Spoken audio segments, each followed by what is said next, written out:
people. Anyway, hello friends. Welcome to my stream. If you've never been to one of my live streams before, hello, I'm Sam. I teach something called quantum networking / phase 2. Phase 2 is like the known name for what it is, but quantum networking is like my brand for it. Anyway, welcome. Thanks for being here. The way I like to run my live streams is kind of like a Q&A. So if you have a question, feel free to put it in the chat and I will do my best to answer as many questions as I can. And if I miss your question for whatever reason, just comment it again or don't. Hi everyone, welcome. Hey, Starve Layden. I'm so sorry.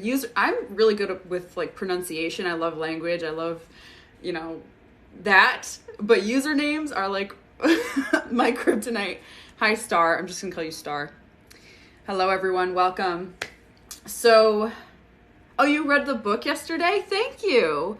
La Rosalia. Thanks, I read your book, but my one question is I don't know how to implement phase 2. It's really simple. What you might be doing is overthinking it. So, the number one thing about phase 2, you read and listened at the same time? That's cool. I love that. So now I'm thinking like, did I match the audio to the words perfectly? I think I did for the most part. Pharyngeal. Pharyngeal? Pharyngeal. That sounds familiar. Okay.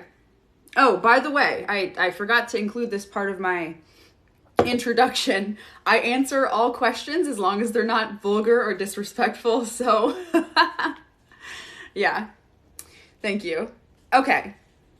La Rosalia, you're wondering how to implement phase 2. That's a really good question. It's very simple, and I urge you not to let your logical brain overcomplicate it. The only thing that you need to do to get into phase 2 is practice appreciating yourself. As you do that, everything will fall into place. So Peter, who you read about in the story in the book, the whole thing that made his lifestyle possible, which if you've read my book, you know exactly what I'm talking about, and it's crazy. The whole thing that made his lifestyle possible was the fact that he appreciated himself so much. I'm not gonna like say what it was or wasn't. Some people may think that he was very stuck up. It wasn't that kind of self-appreciation. It was more like, I'm limitless and I could do and experience absolutely anything I want. So you don't have to make the jump from where you are here to being like that. It's a very gradual transition, and that's what phase 2 is. Boss level pronunciator. Thank you. I love language, love words. Thanks. I'm also kind of a nerd. Okay. And if anyone's interested in the book, like I was just talking about, it's available via the link in my bio. You can go check it out there. Hi, Explore Energy. Daniel's PPG. What do you call a pirate that pees on you? I don't know. Your first mate? Hi, Diligent Art. Listened to the whole audiobook and it was great reading it again to fully grasp it. That's awesome. Thanks for checking it out. I get the same feedback all the time. People listen to it like 4, 5, 6 times. Deadass. And honestly, I've read my own book maybe 3 times. I wrote it and I still read it over and over again because it's a learning experience for me too. Hey, I'm Wildfire. Yes, I do lives for sure. Hey, Johnny Sosa. Okay. Although I think that would be a good second book. I've been looking up so much self-love stuff. Okay, here's the thing. I love that you've been looking that up, but major distinction, self-love and self-appreciation are not the same thing. They kind of sound the same, and, I don't know. Some people just assume that they're the same, but I want to point out that self-love can be a very static thing. So you either love yourself or you don't love yourself. And then people, when they love themselves, they just stop there. And it's like, oh, I'm good. I like myself. I'm good. Self-appreciation is an exercise that you practice and you deepen over and over and over and over and over again. It's not static. It's quite dynamic. So if you look up things about self-love, you might not actually be getting the same information that you really need. So just putting that out there. Okay, advice on how to appreciate yourself faster. Interesting question. What I can say is that part of phase 2 is that time is irrelevant. Time doesn't matter. So in terms of doing something faster, What I would do, that's a really interesting question. I don't think I've ever answered this one before. Because I can kind of resonate with you. I've thought to myself, like, I want to appreciate myself more and more, faster and faster. And what I find is that the thing that creates the most transformation for me is giving myself a lot of time to myself and being really honest. So, for example, like today, I was out for my walk. And being honest with yourself is really key. You can spend all this time liking yourself and feeling really good, but if you're still lying to yourself about what's really going on in your life, you're not going to get the results that you're looking for. So here's the thing, being really honest with yourself. For example, me, I was out for a walk today and I was thinking about my body image, and I've really struggled with body image for a long time. And the thing that I accepted today, that I was finally honest with myself today about, was that I reject myself. I disconnect my being from my body, so I see my body as like the enemy. And at the same time, I've refused to accept until today that I created the way I look. Not through my physical action, but through the experience, or wanting to experience what it's like to have body image struggles. So this might go a little bit over some people's heads, but your experience in this life doesn't really have as much to do with the things you're physically doing as you might think. So a lot of the time, our experience from a phase 2 perspective has more to do with what we merely want to experience instead of what we are actually doing. So even if you're eating healthy and you're exercising, you may still gain weight just because your consciousness or your higher self, whatever you want to call it, wants to experience what it's like to have body image and weight struggles. So it's not eating better or exercising more that solves the problem. It's accepting that you've created that experience yourself. Is that clear? So in terms of how to appreciate yourself more faster, I think it's mostly about being more honest with yourself and accepting more and more responsibility, which takes time. Yeah. Exactly. Yes. All right. Oh God, I hate myself so much. Why do you hate yourself? Braulio Santiago. All right. Yardy? Nerdy. I said nerdy. What's yardy? Okay. Now, hello everyone. Welcome. I've just dove right into the Q&A, whatever. I'm Sam. If you just got here, I'm Sam. I teach phase 2/quantum networking. Phase 2 is the general name for it that lots of people, not a few people, know it by. And quantum networking is kind of like my brand. And the way I like to run my live streams is as a Q&A, so you can ask any questions and I'll do my best to answer them as much as possible. If I miss your question, just comment it again. And no vulgar or disrespectful questions, please. Yeah. Thank you. If you like my hair, I appreciate it. Hello from Mexico. Hi, Alicia. Morgan Tanner Art. I love the book. The book. Love the book. Started implementing and got a call from someone wanting to display my art. It's so fast. It is so fast. I cannot overestimate, over-explain, overemphasize is what I was looking for. I cannot overemphasize how quickly your life will change when you start implementing phase 2.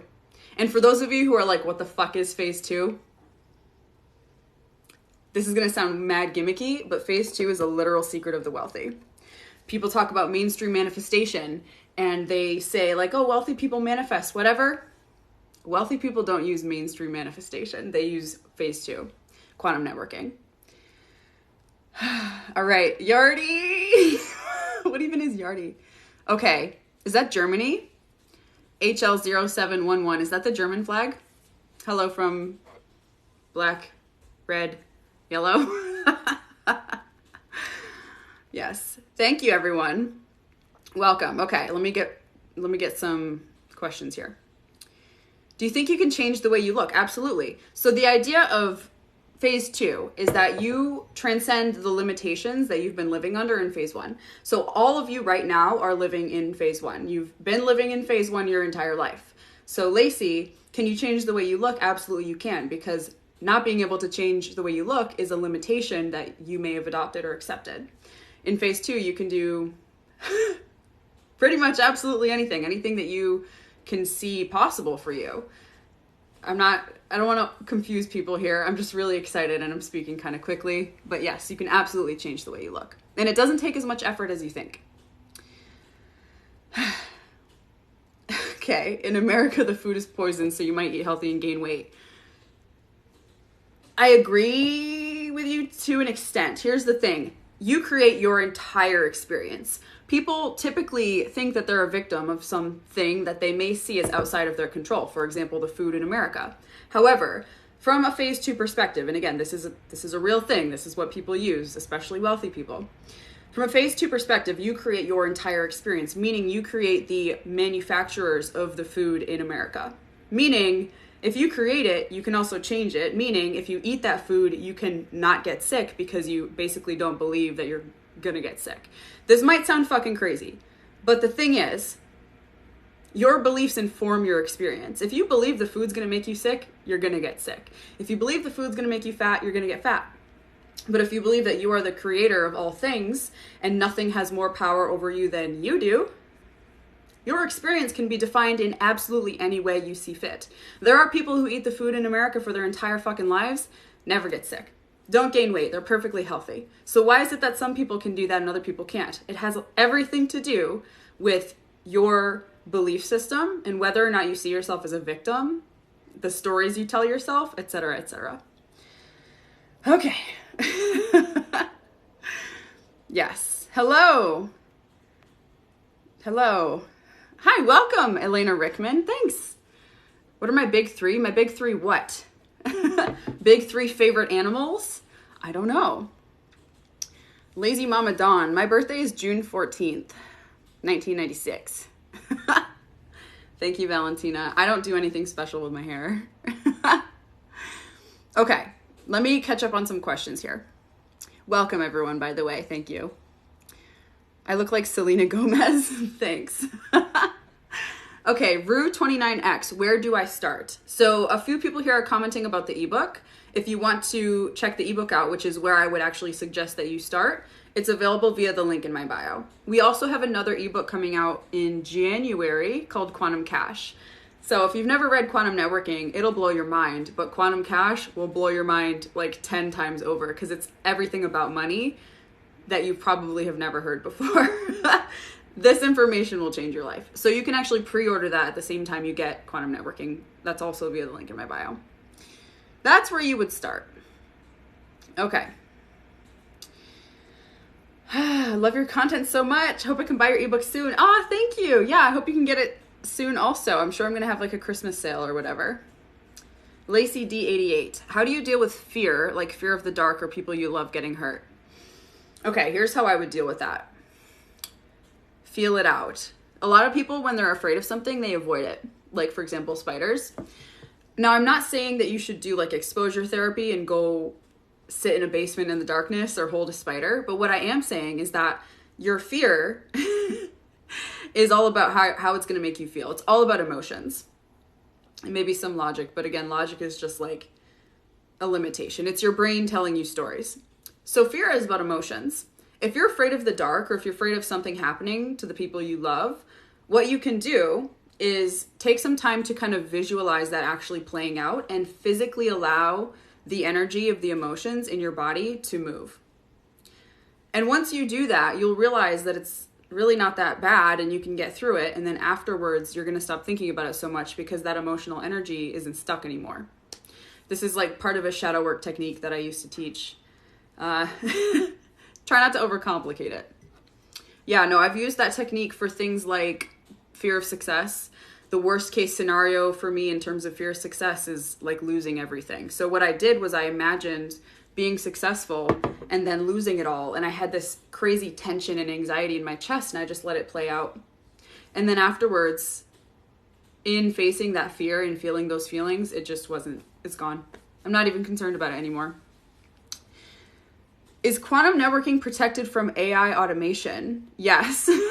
Again, nothing is more powerful than you, including AI automation. So what quantum networking means is meeting people who you're supposed to meet. A lot of the time with traditional or standard networking, you're going out to networking events often, a lot, and you're like forcing yourself to meet new people. And the reward is really not there. There's a lot of time and money invested with traditional networking, and it doesn't really lead anywhere. And I know this from a lot of personal experience, as I used to be a networking coach here on TikTok. So quantum networking is more of aligning with your greatest experience through self-appreciation, and that's going to attract or cause you to run into the people who you're supposed to meet. And it can happen literally the next day. It's like fucking crazy. Allie, what? I'm really struggling to get a new job and I'm super unhappy in my current job. What do I do? Okay. Struggling to get a new job, super unhappy in my current job. I don't know if you work with your intuition very much, but I would suggest that you do that. The other thing I would suggest you do is appreciate yourself. So you accepted and you've been working at a job you don't like because you don't appreciate yourself. You've been putting your time into something, your precious, valuable time, into something that doesn't make you happy. That's not something that people who appreciate themselves do. And that's okay. Don't beat yourself up over that, because your entire life up till now, including all of you, this isn't just Allie, this is everyone. Your entire life up till now, everything you've experienced has encouraged you not to appreciate yourself, has basically taught you to do everything but like yourself more to get ahead or improve your life, whatever. And because of that, you've ended up in a place, in a job that makes you miserable. And that's okay. That's part of your experience. You were supposed to do that. It's not a mistake. You created this for yourself for a reason. And now you're at this dead end point. You're like, what do I do? How do I change my situation? You also created me to tell you this. So you are aligning with what you're supposed to experience. Now all you have to do is like yourself. All you have to do is practice vibing and being happy and expanding your capacity to feel your feelings. And then the next job or whatever you're supposed to do, the different job, is going to find its way to you. You don't have to find it. It will come to you. It's Germany. Yay! I know my flags. Yes. I've started appreciating others so much more after reading your book. Thank you, Tech Fairy. I'm glad you read it. It's crazy. It's crazy how the perspective shift can be so vast after one book. But that's awesome. I'm glad to hear it. Lulu DeBoer. I've gotten in to do a real estate pitch to some investors. Any tips? Yeah. How do you feel about that? How do you feel about investing or pitching to those investors? Your feelings are everything. And if you're not feeling very good about it, you need to practice self-appreciation. If you're new to my stream, you're going to find that the solution I give for pretty much everything is self-appreciation. So instead of like learning more or learning some negotiation tips or pitch tips or whatever, focus on feeling better about yourself and feeling good about what you've got going on, because that's going to make all the difference. The version of you that walks into that room and fucking kills it is the version of you that thinks you're the shit. It's not the version of you that is like, oh my God, like I'm so scared. Am I good enough? That's it. This is self-appreciation is what separates people who are like average from people who are exceptional. Because people who are exceptional, it's not that they're more talented. It's not that they're smarter. It's not that they're more skilled. It's not that they have better connections. It's that they appreciate themselves more. And because they appreciate themselves more, they align with all of the things that allow them to have those bigger, grander life experiences. Not that there's a comparison. Like, one life is no better or worse than another life, but from a phase one comparison, judgmental perspective, some people's lives are better than others, right? Okay. I'm getting your book. 2 of them. I'm trusting my intuition. 1 for my bestie. Oh my gosh, that is so sweet of you. I love that. If you do that more, Elena Rickman, if you put yourself out there and that's not, okay, putting yourself out there from phase 2 is not the same as like putting yourself out there from phase 1. So you're giving a gift. Giving a gift is self-appreciation. So what I'm saying, Elena Rickman, is that self-appreciation that you're offering and giving a gift is going to expand. That's a really good trait to have.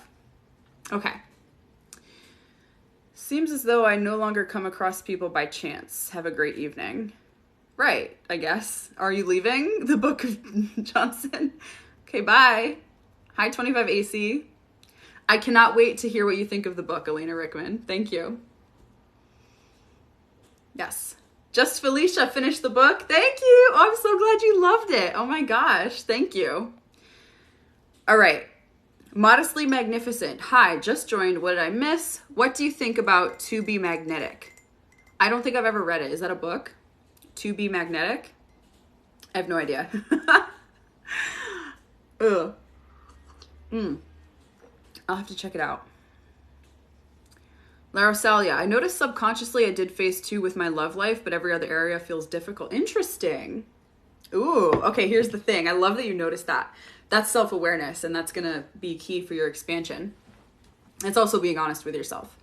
As you appreciate yourself more, you're going to find that there is no difference between your love life, your money life, your personal life, or any other life that you have. It's all the same thing. And if you have a good experience in one of them, you can have a good experience in all of them. The problem is, up till now, you've separated them. So if you're good at love and you attract lovers effortlessly and you always have a good time, you can have the same experience with money. You can have the same experience with everything. The key is not separating them. So you're not good at one thing and bad at another. You just haven't expanded to the point where there is no separation. But that's good. Good awareness. Derry XO. Derrickso? I'm struggling socially because I need a lot of time by myself. That's okay. You can take as much time by yourself as you need. There's no problem. So I don't see what the issue is. Although I can relate, kind of not wanting to be around people. I was like that for 2 years. Until very recently, actually. It was literally last weekend. I decided I really want to make a friend. And I've met lots of people. I was into networking for a very long time, but most of the people I was meeting were in their 50s, 60s, much older than me, and therefore not really a great friend. They're good friends, just not the perfect connection for me, right? So last weekend, I was like, I'm going to make a friend.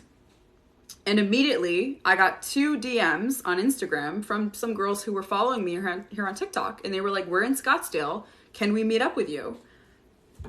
And I was like, yeah, absolutely. I would love to hang out. And we're friends like this. From the minute we meet, it's like, okay, we're friends now. Which is so cool because that's phase 2. That's quantum networking. There is instant connection. Okay. Hi, Joseph A. Pinto. Okay. Sun, moon, and rising sign for astrology research purpose? Oh, I don't know. Sun, moon, and rising sign. I don't know off the top of my head. I like astrology. I just find it very confusing. So I don't learn it. Okay.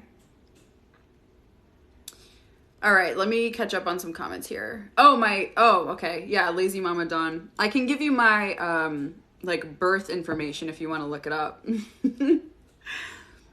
Mommy Melly, what I've gathered from your content, phase 2 is basically radical belief and appreciation. Radical self-appreciation, yes. That's pretty much what phase 2 is. It's very simple. That's why I love it so fucking much. I was really into the whole mainstream manifestation thing for a long time, but I didn't get results with it, and I found it very complicated. Everyone's giving different advice, like journaling, meditating, visualizing, subconscious reprogramming, all this different stuff. Very complicated, which is fine. Like, if you love that stuff, keep doing it, because it's for you. I don't love it. What I do like is simplicity, and phase 2 is very simple, considering the only thing you need to do to get into phase 2 is appreciate yourself more, and the only thing you need to do to align yourself with your greatest experience is appreciate yourself more. It's very straightforward. Beliefs in themselves are always limitations, which is a very interesting topic. Ileana Hasmin, hi, welcome. Menina Floral, how can I have skin like yours? I don't personally think my skin is that good. It's like I think there's a filter on, but I definitely have some scars and bumps and stuff. And I have these spots on my chest. I don't know if you're going to be able to see them, but I have these sunspots on like my chest and shoulders that drive me crazy. So, but thank you. Shimmering Blue Water. The book that I'm talking about, if anyone here is wondering about like the book I'm talking about, it's my book that I wrote with my fiance, Andre. It's called Quantum Networking. That's available via the link in my bio. You can go check that out. My opinion on number synchronizations in your matrix. I think number synchronizations or number synchronicities are fun. Do I attach meaning to them? Not really, but I do see a lot of them. Yeah. Okay. How to get out of a rut. Appreciate yourself, Graham Cat. Okay. It's a Mario. Ecstatic that all of us here right now are exactly where every experience before has brought us to right now. Absolutely. It's so freaking cool. It's like, this is why quantum networking works. It's a Mario because it's a Mario. It's so fucking corny. This is why quantum networking works. It's because there is what we call an invisible network that connects all people and all experiences and all things. And that's why it lines up. That's why you can go to the grocery store tomorrow and meet the person who's going to change your life out of the blue, because it has been predetermined. It was set in motion for you. And the only thing you had to do to line up with it is like yourself, which means coming across me, creating me, and learning from me, getting the message that appreciating yourself is the key to alignment. People talk about alignment a lot, but how do you get into alignment? Do you want to ask the person who teaches it with the mainstream spirituality spin? Or do you want to do it the simple way? The simple way is appreciating yourself. Okay, we can talk about money. Who wants to talk about money? I'm drinking coffee. Okay, let me catch up on some comments here. Read my comment before that one. I have to run. Oh, sorry. Oh, I think I missed it. Oh, well. Okay. How do you shift into appreciating yourself? You just start. Okay. If any of you are wondering how to appreciate yourself, because I keep talking about it, write this down. I'm going to tell you right now. Write it down. Appreciating yourself is the same thing as offering happiness to yourself and to other people. So appreciating yourself extends to other people as well, but you want to focus on yourself because you are the creator of your experience. And that kind of overflows and extends to others. So offering happiness to yourself just means doing things that make you happy and feeling that feeling for as long as possible, as deeply as possible. So for example, if you love Starbucks, you love coffee, it makes you very happy to have that nice fresh cup of coffee, you're going to take the time to enjoy the coffee. That doesn't mean like you're running, you're driving, you're listening to music, you're sipping your coffee. That's distraction. That's not self-appreciation. To truly practice self-appreciation, you're going to sit for at least a minute and you're going to like, I love coffee. You're going to feel happiness as much as you possibly can. And it is a lot harder than it sounds. I would not be surprised if when you try to do this exercise with anything, it doesn't have to be coffee, anything that makes you happy, you don't feel happiness for more than 10 seconds before your brain shuts it off. I would not be surprised if your limit on how happy you can feel is like 10 minutes. 10 seconds rather. Because you've spent your entire life up till now cutting off your happiness to fit in with other people. Remember I said that as you grow up and you live in this world, you're taught not to appreciate yourself. It's because when people are really happy and really self-appreciative, they get shut off, or they're afraid they're going to get shut off for being like selfish or delusional or just like not responsible. Yes. Your book is amazing, very far, very easy to read. Thank you, Manifest with Mary Sims. I'm God, you are God. Okay. How do you become more charismatic? So what I would do... Oh, sorry. I was like, that was so funny. My eyes got blurry and then I couldn't see and I forgot what I was saying. Modestly magnificent. Becoming more charismatic. I don't know how charismatic you think you are. If you don't think you're charismatic at all, what you first need to do is accept that. So you may need to say to yourself, I'm willing to admit that I enjoy the feeling of not being charismatic. The thing is, if you're not charismatic and you don't believe you are, you have an attraction to or a need, you have an energetic attachment to the feeling of not being charismatic. It is your choice. You are literally creating that experience. Alternatively, if you already think you are charismatic, but you want to be that more, just appreciate yourself more. Appreciate your charisma. Hello, the Natatat. The Natatat. Hi, I'm well. How are you? Domus Abundance. I've recently started to appreciate myself more. I want a better life for myself. I love that for you. Yeah. I keep showing up all over your feed. That's because you are trying to get your attention. It's not that I'm showing up on your feed. It's that you're making me show up on your feed. Just giving an invite. Hope to see you there. Like I said, I don't stumble across people by chance. Oh, sorry. The Book O' Johnson. I still don't know what you're talking about. Okay. Money. Thank you, Sarah Campbell. You just bought the book? Oh, I'm so excited to hear what you think about it. Oh, good. Okay. You're amazing. You deserve all you ever wished for and wanted. Thank you. It's Amadio. Okay, money. Let's talk money. Let's talk money. And I'm so sorry if I missed anyone's comments here. What if your whole life is a rut? Oh, yes, that was a question from earlier. Firstly, Modestly Magnificent. The co-author of my book is my fiance, Andre Pickens. We have been together for almost 4 years now, and he was the one who was mentored by Peter. Peter was the guy who taught Andre about phase 2. I've said this before, and some of you may not have heard it, but phase 2 is a literal secret of the wealthy. The thing about phase 2 is that the simplicity is what makes it effective, and that's why wealthy people use it.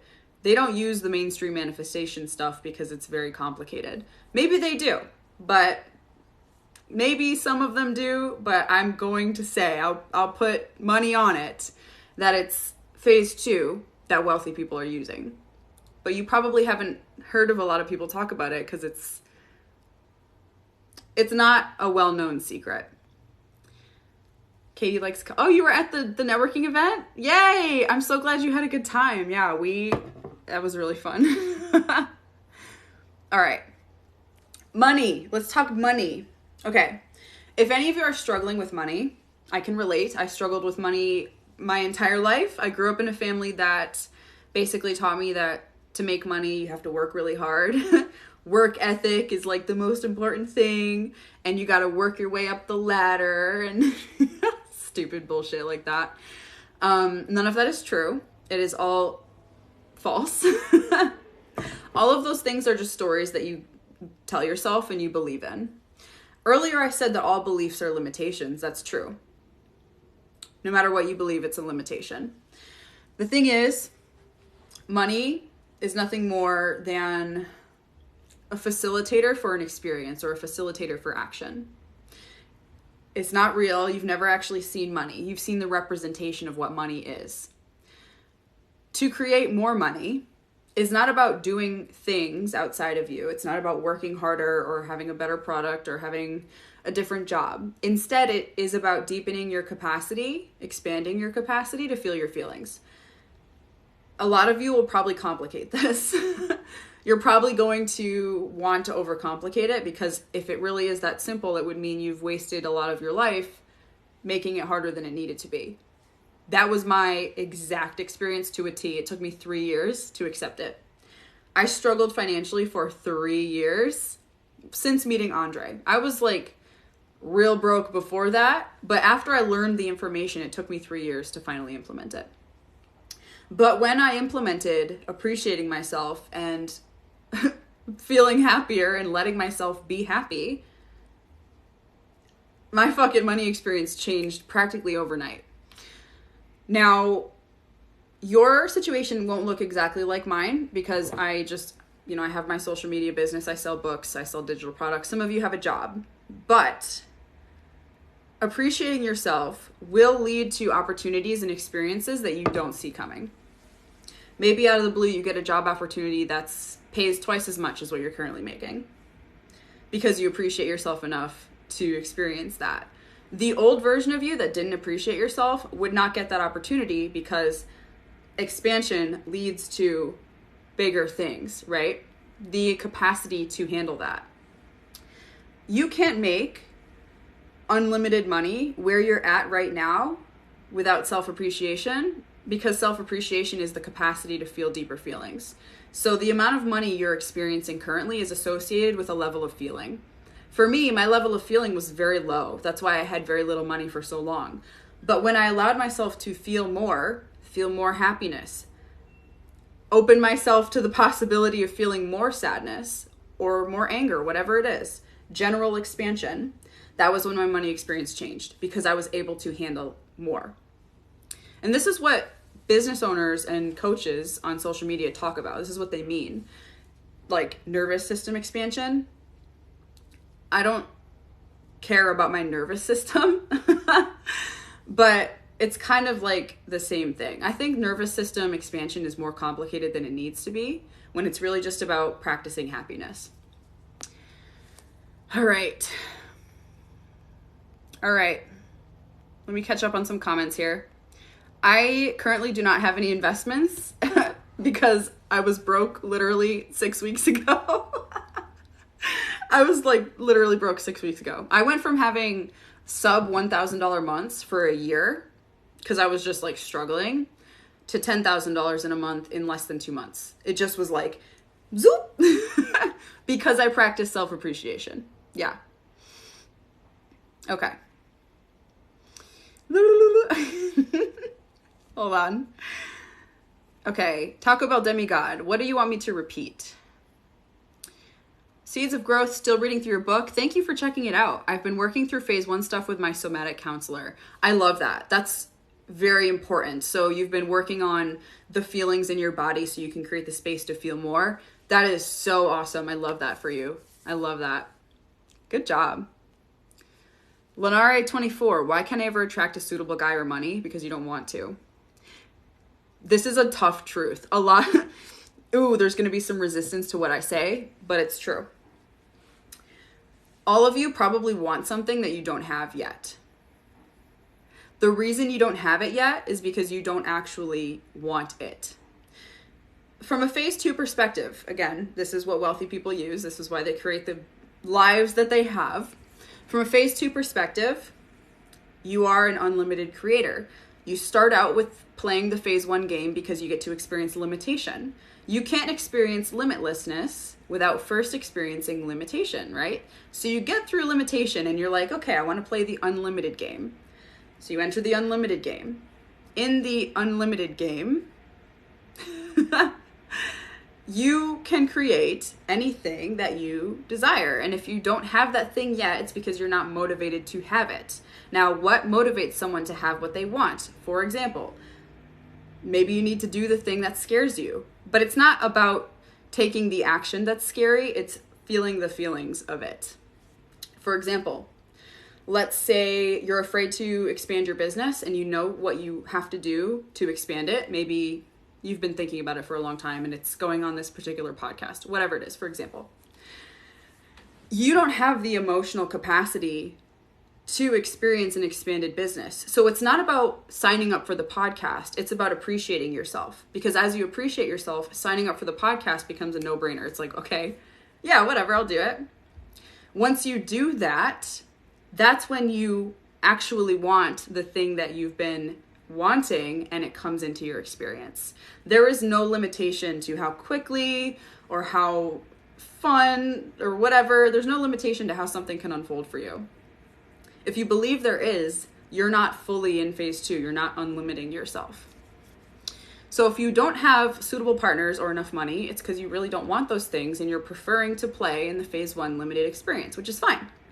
Nothing wrong with that whatsoever. This is why I said faster expansion is about being honest with yourself. Admitting to yourself, okay, I really didn't want that good partner because I was having, too much fun with these shitty partners. Like being a victim, suffering, all that.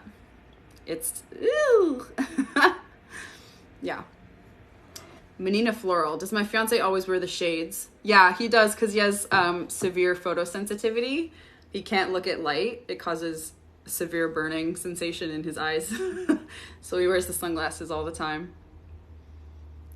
Get smart, not stressed. I practiced self-appreciation, I'm assuming. And I'm not even kidding, life is different.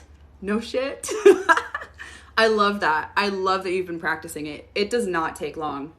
It does not take long. Yeah. Crazy. Yes. With money limitations, yes, all of the limitations. All the same. There's no difference. El Hoopigiri? Sorry. Love your work. Could you please tell once again what phase 2 is? I would love to be sure. Thank you. Yeah. Okay. Here's the thing. Phase 2. Phase 2 is the unlimited version of the human experience, which you enter by appreciating yourself. The more you appreciate yourself, the less limited you become. Your limitations fall away.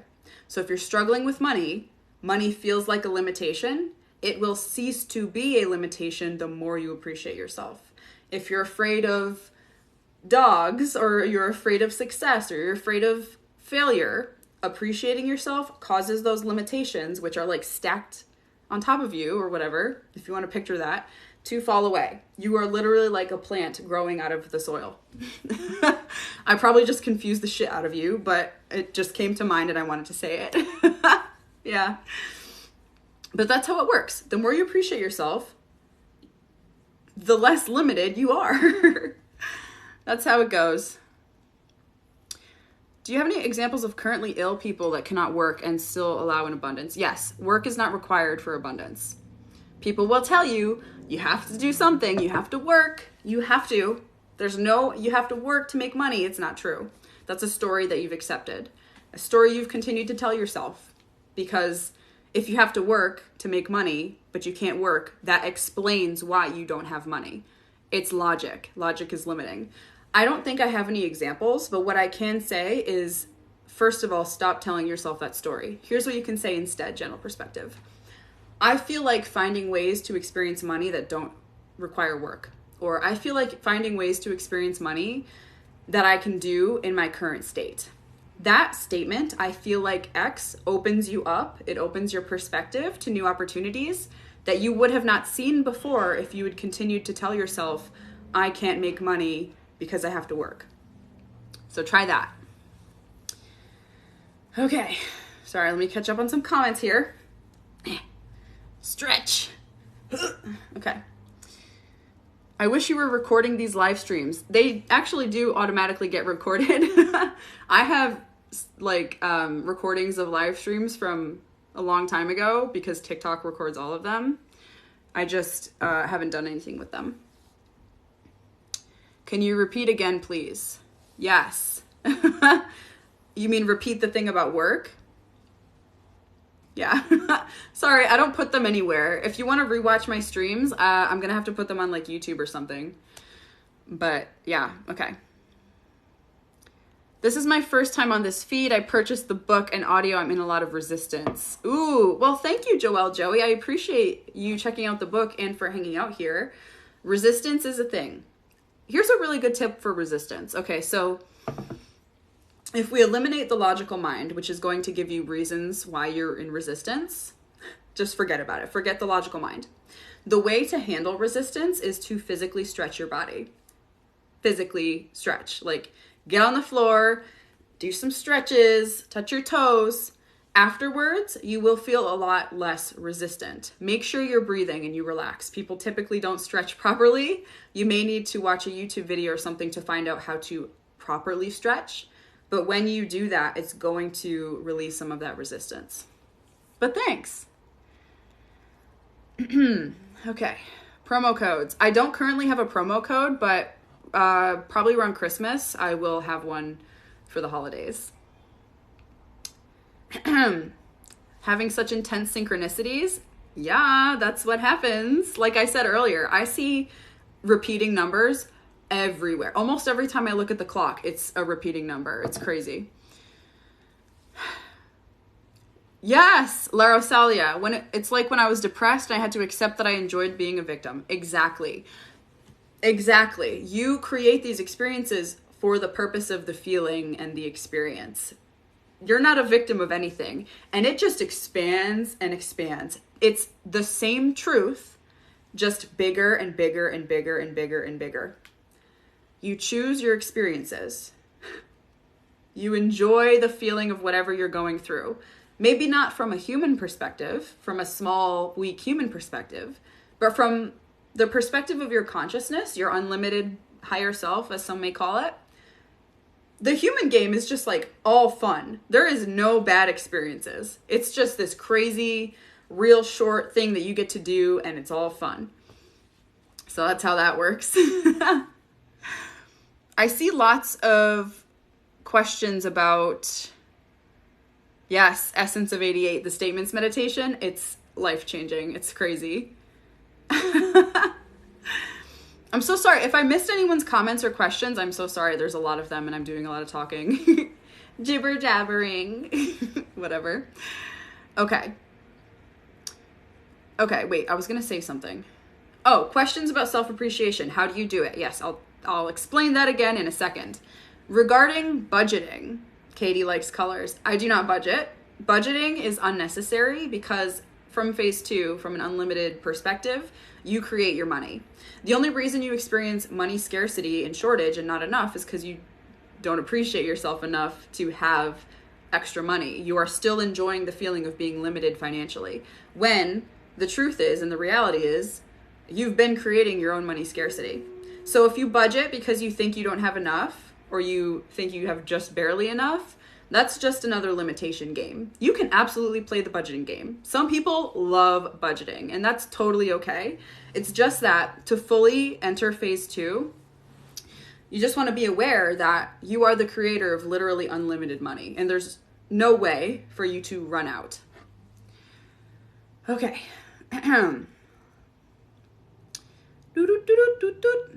How do some people grow successful first and then learn the lessons? It's reversed to us.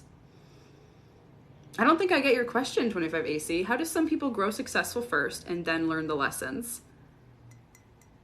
Can you give an example of someone who's done that?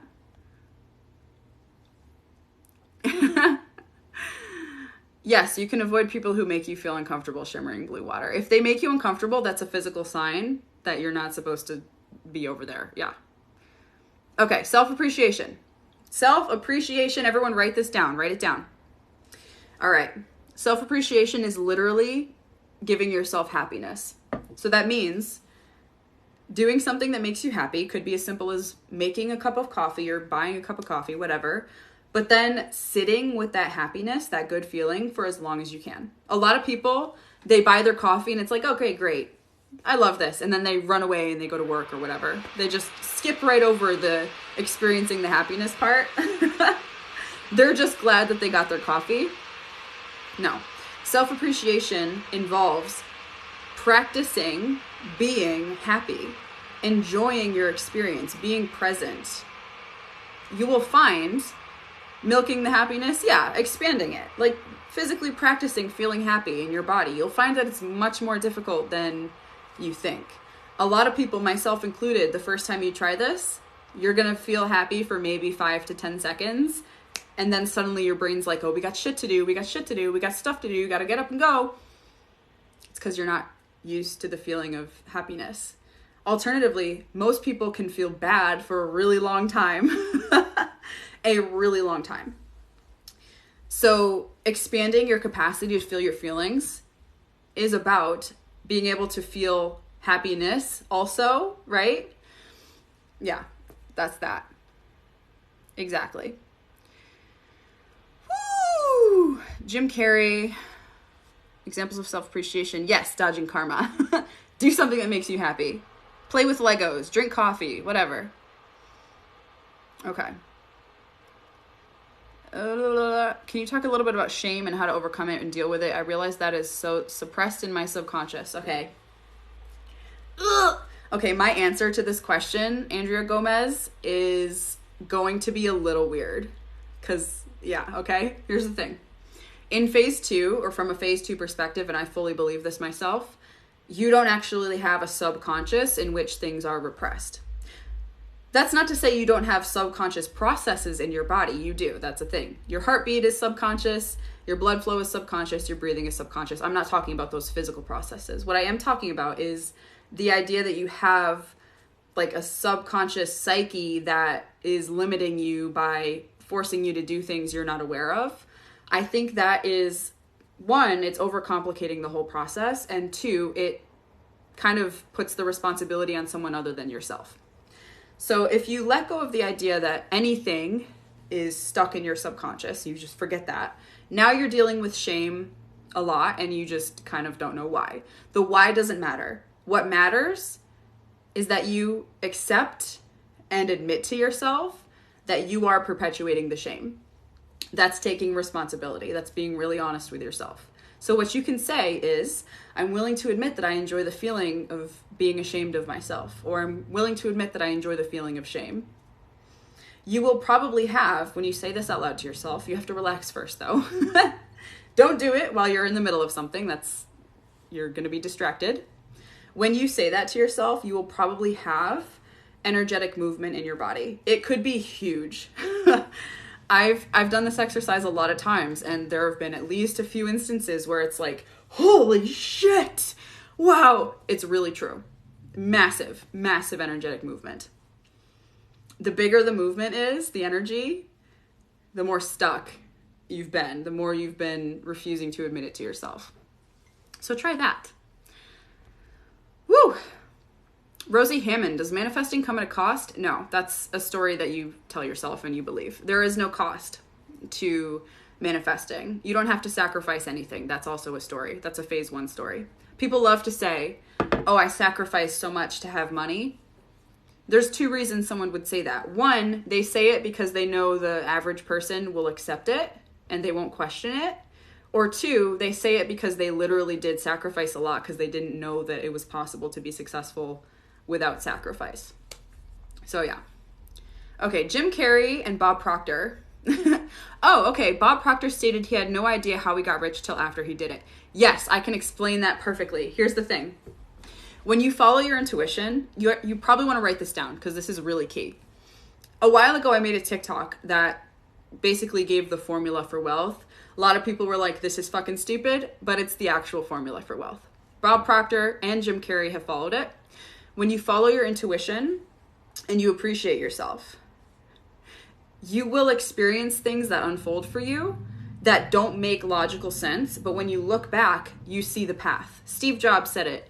I forget the quote exactly, but he basically said something like, the path doesn't make sense looking forward, or he said, the path doesn't make sense looking forward, it only makes sense when you look backwards, or something like that.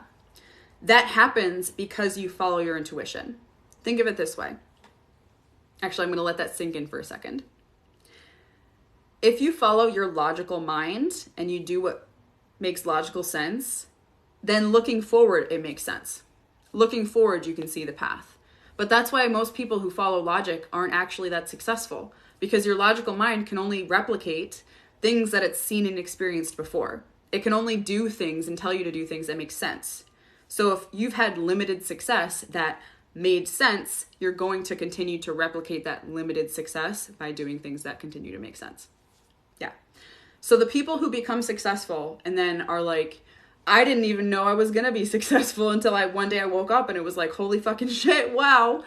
It's because they followed their intuition. And every one of you here has an intuition that you can follow. The fact that you've been relying on your logical mind to tell you what to do is why you're not successful, why you're not on this path that will lead to your success. At least greater success than what's possible for you already. Yeah. Yeah. Okay. Wasn't it? That makes sense, doesn't it? Yeah. It's mind-blowing. How many books do I have in total? 4. I have more than 4 because I write my own books on the side that I don't talk about. But in terms of like networking related books, I think I have 4. Yeah. Yes. You're welcome, Rosie Hammond. Okay. Kristen Payne, how do you feel about mind-altering substances like ayahuasca? Would that help you get to phase 2? You can absolutely do them. The thing about life in general, from a consciousness, unlimited perspective, is life is about experiences. So if you feel called to do ayahuasca, it's just an experience. Maybe it leads to something crazy. Maybe it doesn't. Whether it does or not has a lot to do with your expectations. If you expect that it will work out like that, it probably won't. But if you're open to it, who knows what could happen, right? Whether or not it gets you into phase 2 more, I have no idea. I've never done ayahuasca. Phase 2 is simple enough to get into that I don't think you need a drug like that to do it. But that's not to say that it wouldn't help. I have no idea. Yeah. Okay. Okay, so the funny thing about my previous books is that they were written from a phase 1 perspective, and I actually don't believe any of the things that I wrote in them anymore. At the time, it was excellent information, but since entering my phase 2 journey, I've unlisted all those books and they're not available anymore. And I wouldn't recommend that you read them because you're just going to be putting limiting information into your brain. It wasn't limiting at the time, or at least I didn't think it was. I thought it was top notch, but I'm totally different now. Can success be measured in non-monetary sense? Absolutely. Success can be measured in absolutely any sense that you want to measure it in. Okay, money ways. So if you want to be good at something, you have to appreciate yourself and say, I feel like doing X. If you want to be good at something, you have to appreciate yourself and say, I feel like doing X. Well, yeah, that could work. There's a lot of different ways to be good at something. In fact, being good at something is a judgment and a comparison, which is limiting in itself. You can do things even if you're not good at them. You don't have to be good at whatever you're doing.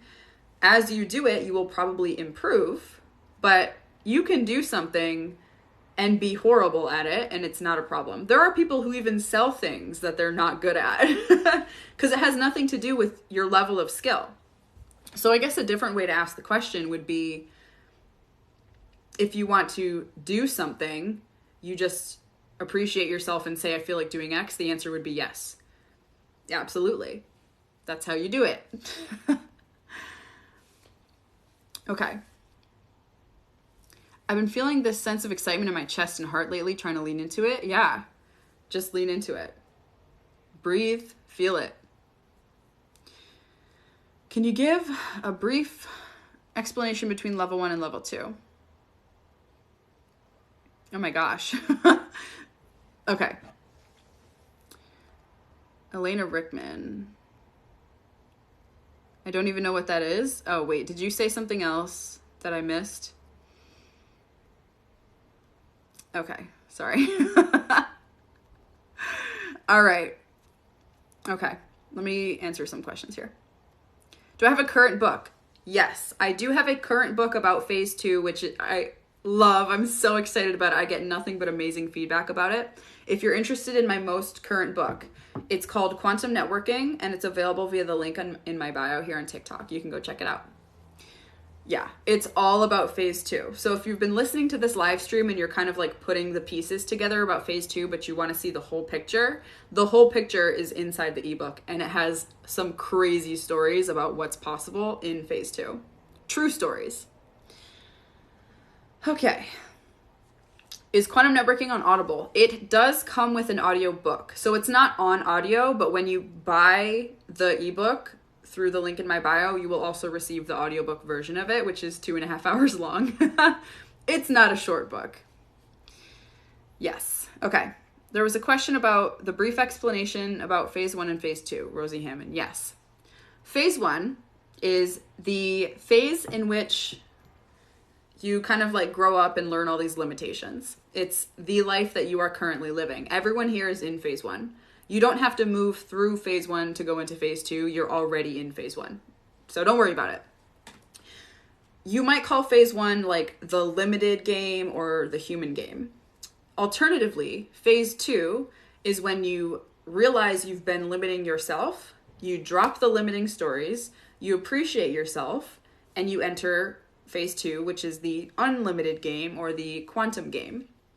The reason it's called the quantum game or the unlimited game is because in phase 2, literally anything can happen and time is not a factor. Not a factor at all. Like that's how I went from very broke to my first 5-figure month practically overnight. There was no like scale up. It was, I made $300 this month. I made $10,000 this month. There is no, time is not a factor. So that's the difference between phase 1 and phase 2. Okay. Handling a relationship with a boyfriend who does drugs, but you don't smoke. Well, I mean, you did create that relationship. It's possible you created the relationship for the purpose of experiencing that level of disconnection. But as to whether or not you stay in that relationship, you're going to have to follow your intuition. If you don't feel good about it, don't be in it. Okay. That's a really good question. Rosie Hammond and Caliente XX. Money, money, money. Yes, we'll talk about money again. Okay. Can you apply phase 2 to any passions? Yes. There are no limits to what phase 2 applies to. It is literally a lifestyle. So just like phase 1 encompasses absolutely everything in your life, phase 2 is the same way. You can apply it to absolutely anything. Regarding fears of growing too quickly, the answer is no. I used to have fear of being successful and having money. The reason why I didn't have that fear when I made that financial leap was because I was appreciating myself. And I knew that through appreciating myself, I'm the creator of my experience, and whatever I experience is because I'm supposed to experience it. So the fear of growing too quickly is really just the fear of the solution, right? Fear of creating that which you're meant to create. From a phase 2 perspective where you appreciate yourself, why would you be afraid of that? Because you're meant to have it. It's not some like crazy thing that unfolds and it goes out of control. Hopefully that makes sense. Your fears get much smaller as you appreciate yourself. That's why I love phase 2 so much. Because in manifesting or mainstream manifesting, you got to deal with your fears and your limiting beliefs, and you got to reprogram yourself. You got to do all this stuff. And I'm not intending to shit on anyone who teaches or does mainstream manifesting. I'm merely talking about an alternative that I find much simpler. Okay. Bye, it's a Mario. Oh, my pleasure, user Q. I'm glad you were there. That was mad fun. I had a great time. I'm glad you had a good time also. Is it ebook only? Yes, there is only an ebook currently. There is only the ebook, but it does come with an audiobook version. Can you tell us a story about specific self-appreciation resulting in an opportunity? Yes, PreKJ. Self-appreciation that resulted in an opportunity. There are many stories that I have about this. Okay. Which one should I tell? I can tell the story of... I don't want to give this away. No, I won't tell that one. The biggest story that I would tell you is in the ebook, but I'm not going to give it away because I want it to be a surprise for all of you who just read the book and haven't gotten to it yet. So a different story that I'll tell you is the story about when my fiance... Oh no, that's not a good story. It's a good story, but I'm trying to think of one that's about a specific opportunity. Yes, okay, I have one. All right. So in 2019, my fiance Andre and I were kind of like, we had just moved back to Arizona. I was struggling to get on my feet and like make money. He had some money from some jobs, but he like needed to find an income source because he's a freelancer and he had just moved. It was a mess. So he's trying to get back on his feet. Because he knew about phase 2 and he had been practicing it for at least 10 years at this point, he was very familiar with how things unfold. And on Christmas Day, he received a phone call from a woman who he's friends with, and he's been friends with her for many years. Totally out of the blue, totally unexpected. This woman is a very famous and successful person in the entertainment industry, and she asked my fiance Andre if he was open to negotiating a deal for her, like last minute. It's Christmas Day. She's like, hey, I'm on the phone with this company. I need a negotiator. Can you do it? And he's like, okay, yeah, sure. Mind you, Andre had only been a negotiator for like 2 months at that point. He learned sales probably 6 months prior, and sales was what got him into negotiation. So he's not this like brilliant negotiator. He's really good at it, but he didn't have tons of experience. So he gets on the phone with this jackass from this big company, and this guy is immediately like hostile out of the gate. I remember the phone call perfectly. Andre like entered this state of being this bad motherfucker. He was just exuding this energy of like, who do you think you're talking to, motherfucker? And he closed the deal in like 15 minutes. It was a $1.5 million deal. So his commission check from that deal was $50,000. So he made 50 grand in that 15 minutes. He would not have been able to close that deal successfully if he didn't appreciate himself. If he didn't feel like, oh fuck, like it's go time. Because immediately when that guy gets on the phone with him, he's trying to one up him. I don't know what's the word I'm looking for. He's being a bully essentially. And if Andre didn't have that self-appreciation, he would have folded like a card. But he didn't, because he had been practicing self-appreciation and he nailed that deal almost effortlessly. 50 grand, 15 minutes. This is an example of what's possible to you in phase 2. Not saying you're going to be a negotiator for entertainment deals, but self-appreciation leads to feeling a certain way about yourself that creates opportunities that could turn into who knows how much. He didn't know how much the deal was supposed to be for getting on the phone. In fact, it was supposed to be for half that when they started talking. But when the deal closed, it was doubled. So, yeah. That's the story. How do I self-appreciate? Oh my gosh, I get this question so much. All right. I love your laugh and energy. Yeah. Thank you, Caliente XX. Oh, I might have missed your comment here. What's the book name? The book name is Quantum Networking. It's available via the link in my bio. If anyone is looking for the book, it's available via the link in my bio. Money, money. Money is fun. Okay. Katie likes colors. Oh, I'm so glad. I love making audiobooks. I think it's really fun. So I'm glad you enjoyed it. David number 805. Should I continue playing piano despite not being very good at it? Well, that depends. Does playing piano make you happy? If playing piano makes you happy and it makes you feel good, whether or not you're good at it doesn't matter. The point is, playing piano is an experience that you are enjoying. So why stop? You're comparing yourself to other people who may be better than you or worse than you. And that's why you're asking me this question. So if you were to stop comparing yourself and stop judging your skills, would you play the piano because you like to, or would you just not because you don't like to? Yes. Okay. I read The Presence Process because of your suggestion. That's great. Yeah, that was a really good book. I enjoyed it thoroughly. Thanks for thanks for checking it out. Be grateful. All right. Isn't that a cool story? Yeah, Andre is like the coolest. He's a bad mofo. Yes, yes. All right. User 898. Any tips for fearing negative consequences from becoming successful from a phase 2 perspective? All right, I'm going to say something controversial.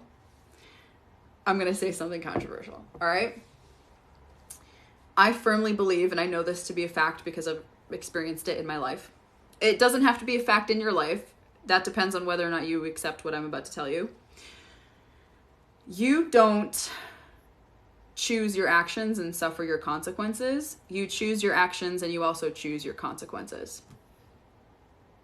This means that if you want to be successful, but you expect consequences like your family suffering, having to sacrifice things, potentially losing all your money, that's exactly what you're going to experience.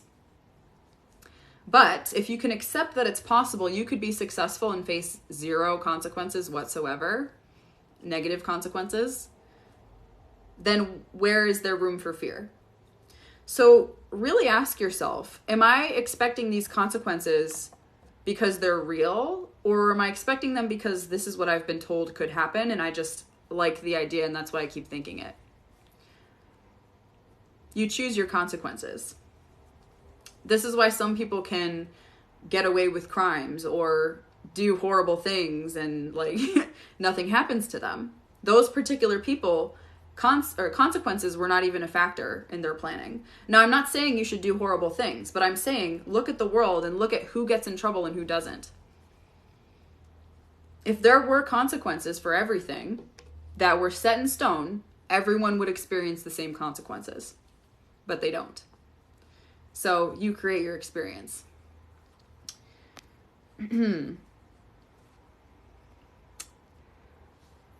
I named the voice that isn't my intuition Ken. Whenever he says something, I say, shut up, Ken. That's really funny. I love that. Yeah. Hi, Zymaris. Good to see you. Don't miss Abundance about your ebook. I'm excited to read it. Thank you. I appreciate that. I cannot wait to hear what you think about it. Guy with pink diamond earrings here. Hello. Oh, it's the guy with the fashion sense. Welcome. I love Andre already. He's my tokayo. I love him too. We can share. Okay.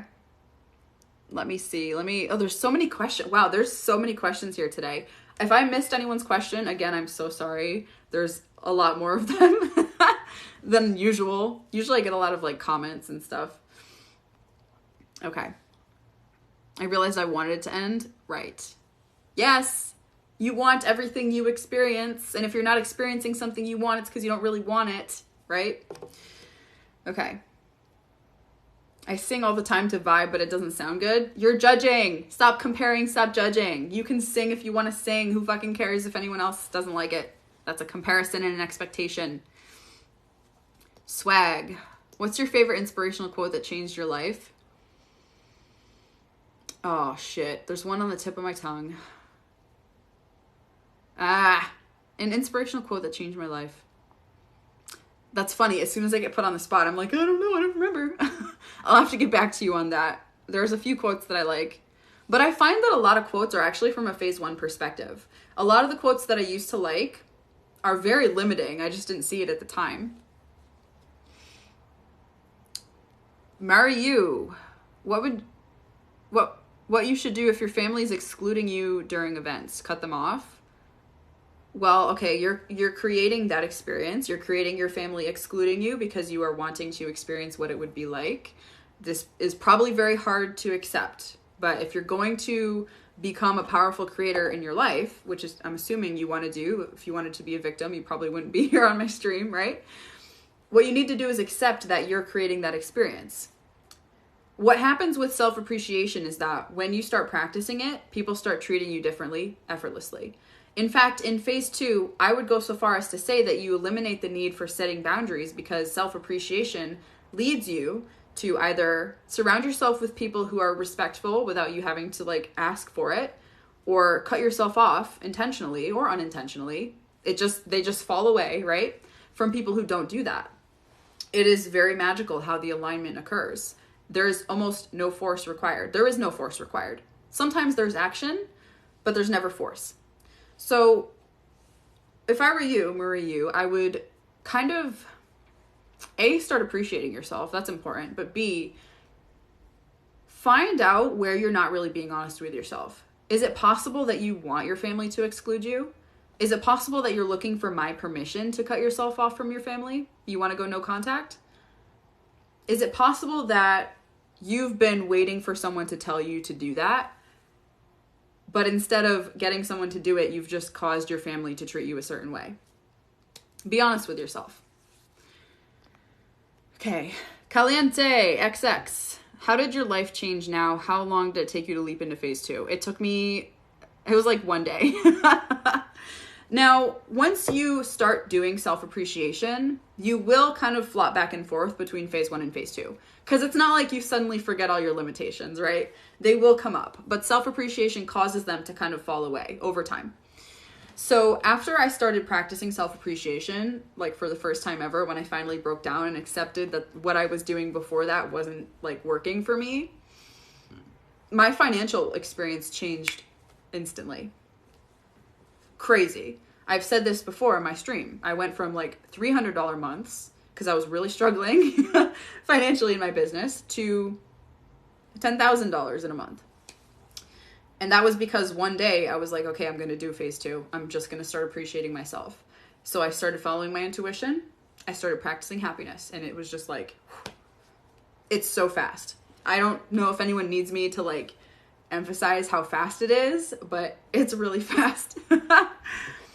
Thank you, Charlie Osuna. I like my hair too. Okay.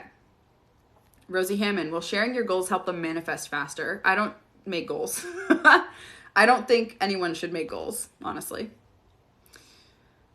Woo! Patricia Black, where did you learn about phase 2?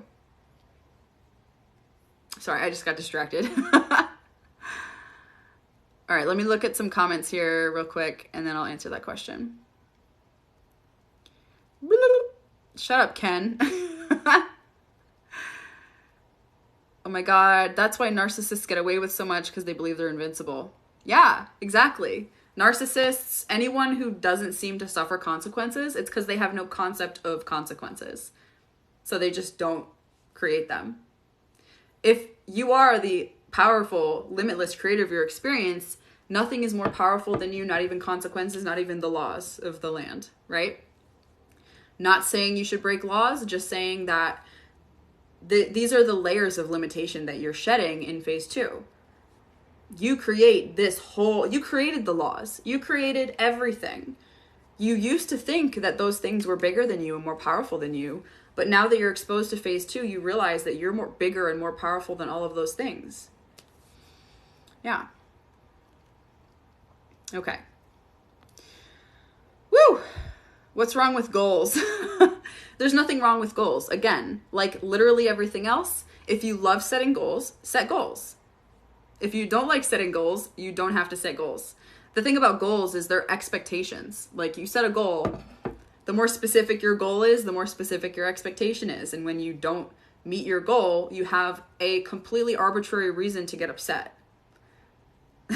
Right? But if you don't have goals, there's no goal to meet and there's no goals to fail to meet. So you're really just feeling good. There's nothing, no expectations, no worries. It's not your goals that cause you to create certain experiences. It's your self-appreciation and your alignment with the opportunities and the experiences you're meant to have. Okay.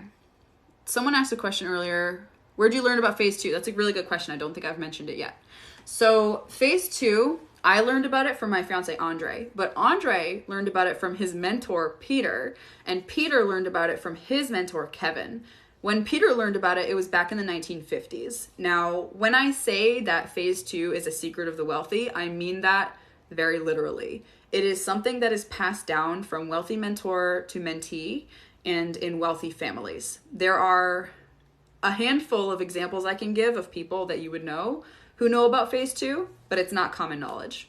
So my fiance Andre it was part of his path, his experience, to meet someone who would teach him about phase 2. And that was where he learned it. This was like 10, 13 years ago. And he taught me about it over the course of our relationship. And I only just started applying it like 2 months ago, 2.5 months ago, maybe. Yay! You posted your coloring book. I love that. Aquila Agatha. Congratulations. Aquila Aguata. Okay. The key is you. Mary Cruz Suarez, you bought the book. The key is you. I manifest sometimes things that I don't want, but I trick myself inside that I want them and it's bad. Okay. You don't manifest things you don't want. Literally everything you create is because you are meant to create it. Okay. Whew. This can be a very tough pill to swallow for people, but nothing happens to you because you are a victim. You just believe yourself to be a victim. So if you say you manifest things you don't want, that's a lie. You're lying to yourself. Are they enjoyable? Like pleasant? No, probably not. But the point is you created them for the purpose of the experience. And the experience that you create for yourself is not always good. Now, you have to remember that it was your consciousness, your intuition, your higher self that set out this path for you. When you came to Earth, for my opinion, this is what I think, and this is what I was taught in phase 2. When you came to Earth, you had a certain series of experiences that you were meant to have. That's why kids have dreams. That's why people are attracted to certain things but not other things, because it's a part of your experience and your path. So you're not manifesting things that you don't want. You are creating things that are either aligned with your path or meant to get you on your path, but still aligned with you, right? So if you end up at a really shitty job, you did manifest that job, but it was because you're supposed to feel bad and realize this isn't the path for you. So for those of you who came on here and you don't like your job, and here I am telling you that there's a better opportunity available for you, but you have to do this first. You created the job and you created me to tell you differently. Does that make sense? Is that clear? The key is eliminating the idea that you're a victim of anything. The key is being really honest with yourself and saying to yourself, admitting out loud, I created this. I created this. I don't know why. You don't have to know why. The point is, you don't believe that anything outside of you has power over you. Whew.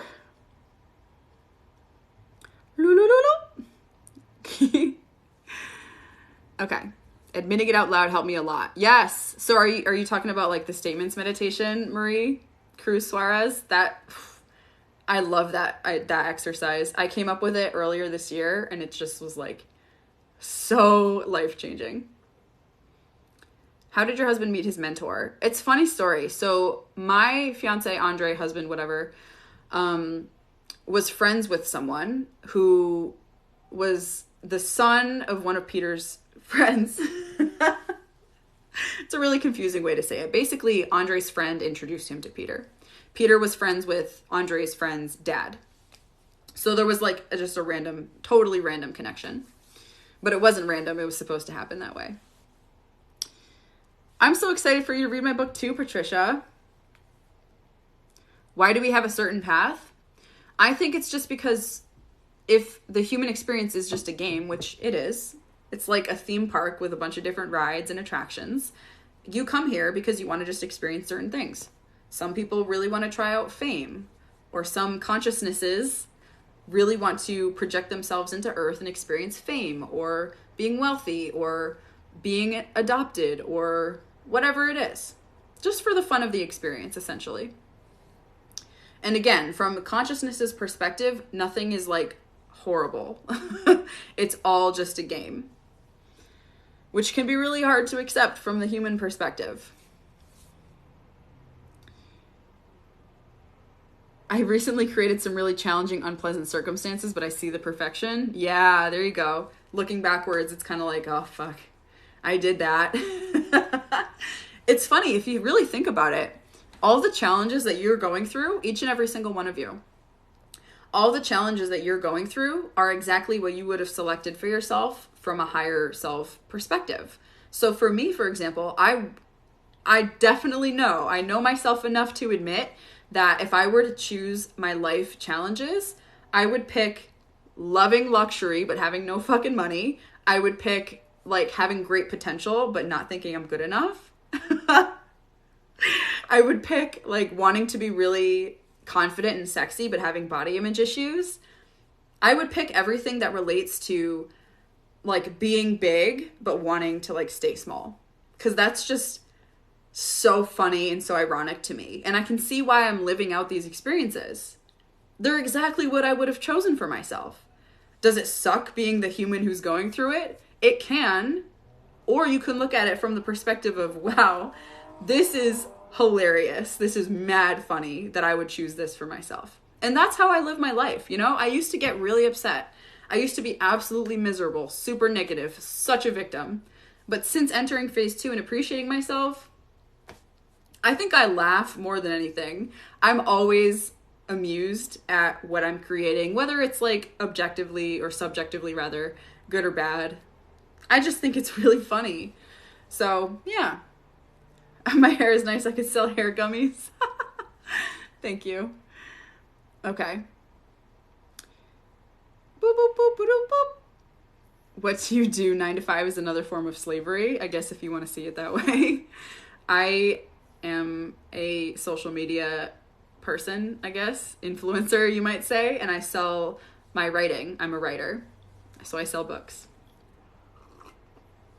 which is super fun. It's like what I was supposed to do. Okay.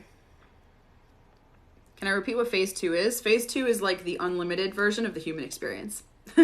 It's like doing everything you're doing now, but from the perspective of being unlimited and knowing that you're the ultimate power and just aligning with your highest path and just having a lot of fun. Okay, so self-appreciation is the key. It is the key, yes. Ken Morgan, Manifest Bonnie. Yeah, so learning more, I would recommend my ebook. There's also a few other obscure books that talk about phase 2. Busting Loose from the Money Game is one of them. Although in Busting Loose, the author doesn't really talk about self-appreciation very much. Regarding,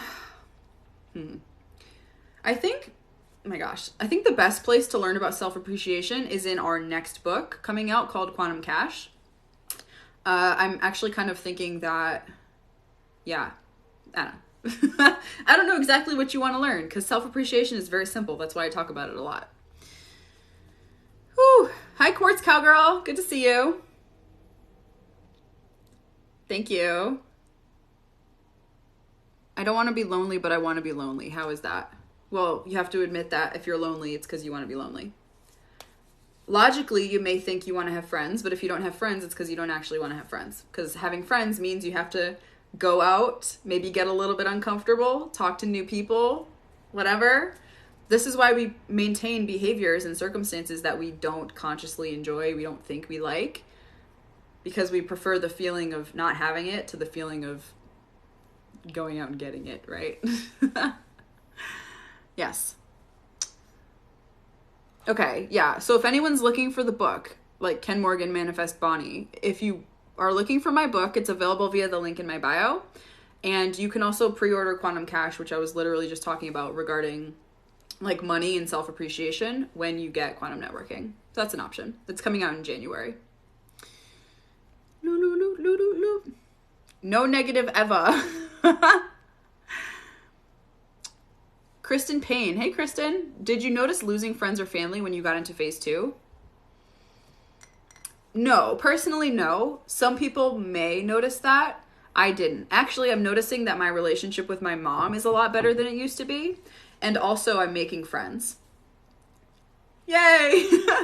Yeah, I had like no friends prior to phase 2.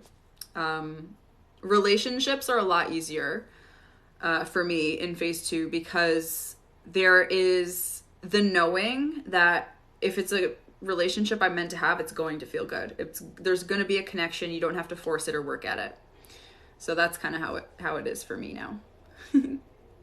Caviar taste and taco budget. Yeah, but eventually I will have the caviar. I already have the caviar. I'm just not aware of it yet.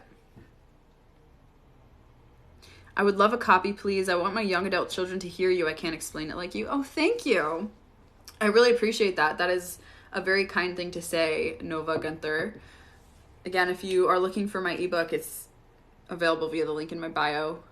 If you want like to wait for a discount code, maybe wait for Christmas. I'm going to have one then. But yeah. All right. Why does the world want us to believe that the earth is a sphere? Well, okay. Now let's look at this from a phase 2 perspective. It's a really interesting question, Chris Lee. You created the schools that teach that the world is a sphere. You created the idea that the world is a sphere in the first place. You may have even created the world being a sphere. So you also created the argument as to whether or not the world is a sphere or if it's flat. That's all your creation. Whether or not you focus on it depends on if you want to engage with that experience. Personally, I don't engage with flat versus sphere earth arguments because that's not interesting to me. But remember, you created the entire thing. All of it. Oh, it's that time of night where I just start making random sounds. Solitary. Why do some people like child stars and young entertainers manifest way earlier than others? Why do some people like child stars? Young entertainers manifest earlier than others? Are you asking like why do some people manifest fame at a younger age? Well, that's because that was supposed to be their path. Even if they didn't want to be a star, if they had a parent that pushed them into that experience, that was part of their path anyway. Like I said earlier, you can't have an unlimited experience without first having a limited experience. So the first part of almost everyone's lives, I don't even think it's almost everyone, the first part of everyone's lives are full of limitation. You are listening to people tell you things that are just made up, that they're stories that have been passed down from generation to generation, and you adopt them as limitations for yourself, and you don't even question it until you come across someone like me who's like, none of that is real. It's all a bunch of ridiculous made up stories. You are an unlimited creator of your experience. So people who end up being child stars, whether they like it or not, it's just part of their path. Do I believe in reincarnation? Absolutely, I do. In fact, Peter, my fiance's mentor, talked about how he believed this fully. I don't know where he got it, but I fully believe it. He talked about how when you die, you basically can come back into the game at any point, in any body. There are some people who walk around without awareness. They're just like people, just kind of filling the space. So you can inhabit a person like that and continue to live immediately after you die. This is what Peter believed. I actually kind of think that Peter may have died and then come back to play the game more in Andre's body, which is weird because prior to like 2 months ago, Andre was doing his own thing. He's a freelancer. He didn't want to work. He just wanted to like take on projects here and there. There was this rapid shift where now he's like obsessed with teaching about phase 2.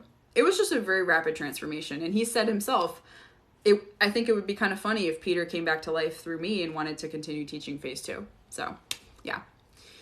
Who is Peter? Can you share his last name? I can't share his last name because he still has living relatives and I wouldn't want people to like harass them. But he grew up in rural Pennsylvania and he lived in Pennsylvania his entire life. Unfortunately, that's all the information I could really give. I could tell you like about him and stories about him, but yeah, he has living relatives. So if I was born into a cult, did I create that? Yes. Whether or not you're willing to accept that is up to you. Everyone here, this is going to be really hard for you to accept. And this is why I would encourage you to kind of look at it like you create everything moving forward. Because a lot of people go through things that are undescribably traumatic. And from a consciousness perspective, it's not like as serious as a human would see it. So you don't necessarily have to look back and be like, I created all my trauma. Instead, if you want to embrace phase 2 and experience that limitless power and being a creator, you create everything looking forward. Does that make sense? This is a very important point to make, because whether or not you can accept yourself as the, like, what's the word? The operant power, that's the word. The operant power in your life, that's your choice. It's just that you can't be a victim of something and also be the operant power at the same time. So just cut it here. Make the line right here. Looking forward now, moving forward in my life, I am the operant power in my experience. Whether or not you extend that to your past, your childhood, is up to you. Intense laughter. Yeah, that's Andre. Yes, I'm sure all of you are like, I didn't create all these horrible things happening to me. Whether or not you believe me, that's up to you. All I'm saying is that you can't be an unlimited, powerful creator in your experience moving forward, aligning with your path, and also be a victim. So that's why I say, draw the line in the sand right here. Draw the line right here. Say, moving forward, I am the power. In what sense does it make to try to change your immediate destructive wants? I don't know what you want. Why would you want to change them? Are you judging them? I don't know, do you want to like kill people? What are you talking about here? If you don't mind sharing. Okay. Will the new book go more into detail about appreciating yourself? I need to work on what that looks like. Yes. So in Quantum Cash, it's going to be about money. And one of the keys about money that people don't know is that your self-appreciation has everything to do with your money experience. So the new book coming out in January will be a lot more about self-appreciation. Yes. My pleasure, Rise Yourself Up. Happy to explain. It's the Gemini in me. That's my sign. I have a really weird birth chart. Basically like a full Gemini. Larosalia. I think this was the similar philosophy in The Courage to be Disliked. Yeah.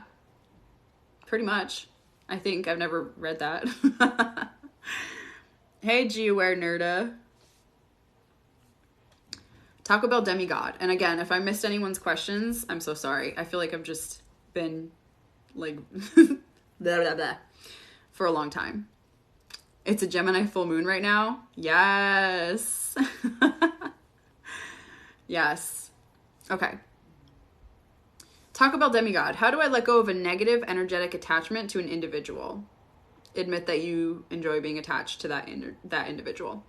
So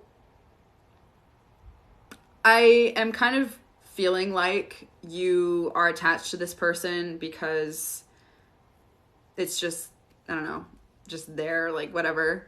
You can't get rid of them essentially. The thing is, if they're still there, it's because you're creating that connection.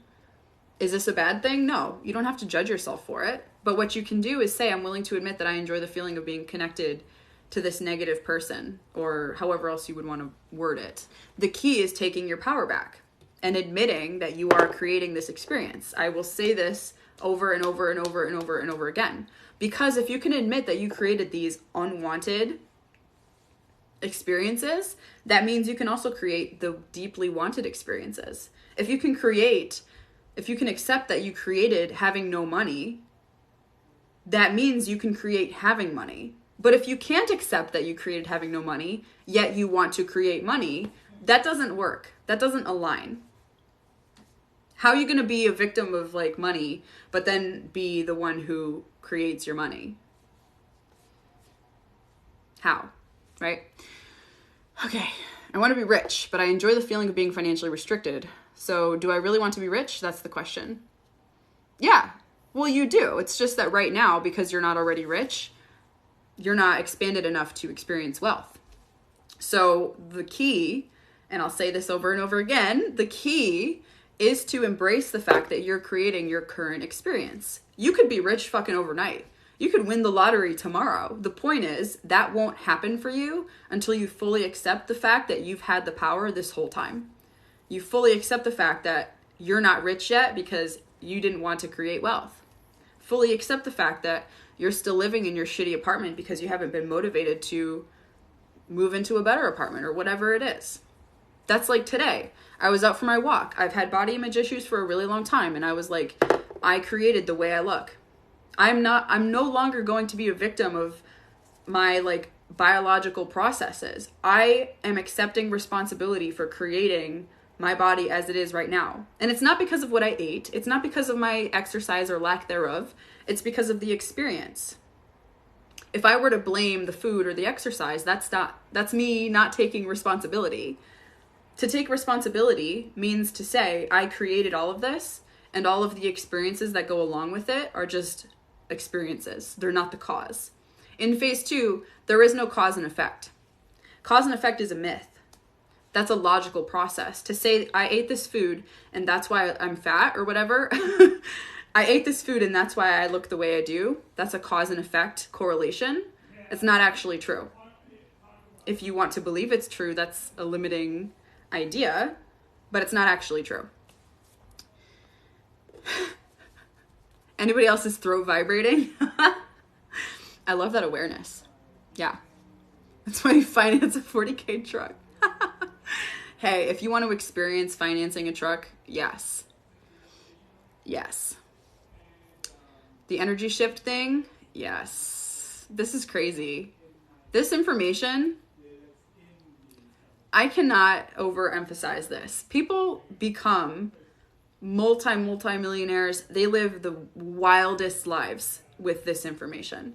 There, you can be a millionaire or a wealthy person, millionaire, whatever, however much money is irrelevant, and still be like working class miserable. Because people like that, they're not in phase 2. They're using the hustle and grind mentality, phase 1 mentality, sacrificing, efforting to create their money. That's possible. You can do that. But it requires as much or more work to maintain that experience. Alternatively, in phase 2, you're focusing on expanding. And as you expand, you don't shrink back down, ever. Ever. You don't go backwards. So as you expand in phase 2, maybe in 2 days, you have these crazy shifts. Imagine what could happen in 2 years. Imagine you practice appreciating yourself and expanding every day for 2 years. This is how people end up creating those like $100,000 days or $1 million months. Because they started here, they started expanding and appreciating themselves and practicing feeling their feelings. And 2 years from now, it's like they shit money. There's no question. It's effortless. That's like Peter. I don't want to give the story away because this is in quantum networking, but Peter became a multi-millionaire, like $50 million in the bank by throwing house parties. Oh shit. I didn't want to say that, but I did anyway. All the details are in the book. That was because he spent his life appreciating himself. He didn't work. He didn't have a business. He didn't have a job. No. He did what he loved to do, which was fuck and throw parties. And he would just collect money, checks for hundreds of thousands of dollars from people just for throwing parties. It's crazy. Whew. I did talk about Peter and his parties in one of the videos. Yeah. That's a true story. It is 100% true. How can you have body image issues when you can create anything you want? Well, the reason why I had the body image issues was because up until today, I refused to accept responsibility for my body. I refused to accept that my body looks the way I do because I created it to look this way. So moving forward, I won't have body image issues anymore because I know that this is my glorious creation. And I wouldn't be surprised if I start looking different and shifting my appearance because I'm no longer attached to the idea of being a victim. Peter sounds like an extrovert. Yeah, he was. Yeah. Okay. Let me guess. Do certain foods lower your vibration? Only if you believe they do. Yeah, the food you eat doesn't have power over you unless you are a victim of the food you eat, which is a choice. That's a choice you make. Kanye definitely knows phase 2. This is why everyone wants to love themselves like Kanye loves Kanye. I agree with that in more than one way. I think that he has surpassed the point of consequences, right? People think that he said what he said because he's a horrible person. The way I see it, he said what he said because he wanted to get out of his contracts. And he knew that there would be no other consequences besides getting out of his contracts. Who cares if people hate him, right? He's a star. He knows that very well, right? But I'm not going to talk too much about Kanye. I know it's a very sensitive topic for a lot of people. Yeah. Okay. Champion Chimp, why do you think money is attracted to appreciation but not to hate? That is a really great question. Yes, let me break this down because I've been wanting to explain this. Money can be attracted to hate. Here's why we being me and my partner, which is why we teach this. The reason we associate money with appreciation is because expanding your appreciation feels really good. You can go your entire life expanding your appreciation and you're going to have a good life. Alternatively, you can expand your hatred. You can expand your ability to feel hatred and misery and anger and shame and grief and all these things. And you can make money doing that. You will. Expanding your capacity to feel your feelings expands the money you experience. But do you really want to live your entire life expanding your capacity for hatred? Do you want that? Probably not, right? There are people who are very not happy, but they still create limitless money because they feel their feelings deeply and not necessarily appreciation. Yeah. Yeah. So, I don't know, expanding your happiness, your appreciation will lead to more money, and it's something you can do very long term. When I click on the link, it takes me nowhere. What link? The link to the book? That's weird. If anyone's having problems with the book or the link or anything relating to my link in my bio, you can send me an email at missmoneyworking, like my literal username, missmoneyworking@gmail.com. That is the support email. Okay. Yeah. I'm in finance. I'm just so overregulated. Yeah. Those are all limitations you created. I'm great at sales. What should I go into? You could go into negotiation. Negotiation is a fucking crazy field. That's how Andre was able to make that 50K commission in like 15 minutes. And he only took a negotiation calls every like other month. So he's making, I don't know, $200,000 to $400,000 a year by taking a phone call every other month.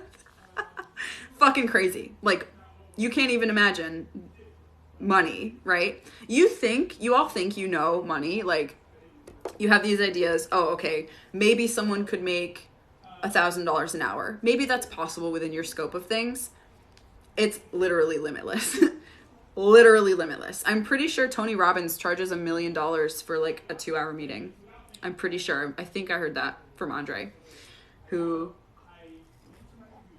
is quite familiar with Tony Robbins, because Tony Robbins is someone who uses Phase 2. Oh boy. With all due respect, you're so sexy. Thanks. I'm getting my sexy back. Okay.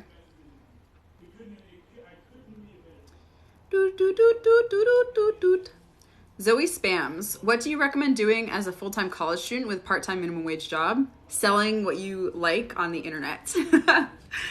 I will say this so often. There's infinite ways to create a side hustle, but if you're busy, you're a busy person and you like want to make extra money, start a TikTok account, make content, and sell like, I don't know, a book or something real cheap, maybe like $9, who knows. Especially as a college student, you could easily make an extra $1,000 a month doing that. And TikTok is a platform that allows you to grow really quickly. The only thing that I will say is your results, whatever side hustle you choose, your results depend on how much you appreciate yourself. That's facts. Okay. How do I figure out what I was born to do, Dylan Werney? What you were born to do has a lot to do with what you're attracted to, what you enjoy. Some people love traveling because that's aligned with them, right? Additionally, following your intuition is the key. So it's not just about what do I like, it's getting actual instructions from your intuition. Is there a book that goes into depth about Phase 2? Mrs. Bella, The Path to You. Yes. My book. We recently released a book in October called Quantum Networking that is entirely about Phase 2. So if any of you here want to learn more about Phase 2 and read all the information in one place, that's available via the link in my bio. It also comes with an audiobook that's 2.5 hours long. It's not a short book. It's very detailed, very good book. I recommend it.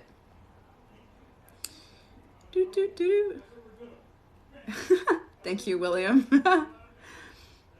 Oh, SLJ Intuitive CPA. Would you ever consider starting a Phase 2 networking group so we can all mingle? I've already done that. We just had our first quantum networking event on December 3rd. It was so fun.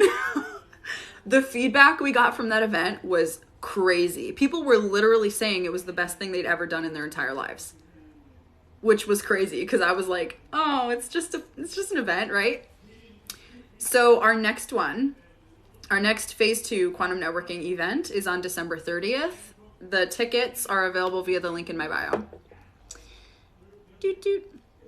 Champion Chimp, why do you think Phase 2 works and not the opposite? Do you mean like Phase 1? Or the opposite of whatever Phase 2 is? Oh, wait, you were asking about appreciation? I don't think I understand your question. Johnny Sosa, I'm trying to get over feeling self-conscious about how much action I take. I'm trying to get over feeling self-conscious about. So are you saying you feel like you're not doing enough? You feel conscious about not working hard enough or something? Again, like I will literally always recommend, because it's this simple. You have to say to yourself, you have to admit and be honest that you enjoy the feeling of believing you're not doing enough. You can say, I'm willing to admit that I enjoy feeling like I'm never doing enough.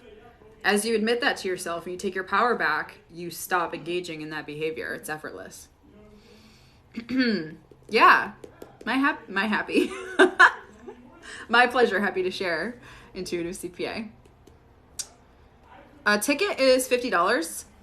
For that, occasionally I do like flash sales. But I would recommend waiting until later on in the month, just so you know that you're going to be available on that day. Because it's the 30th. We have at least a few weeks before the event starts. But yeah.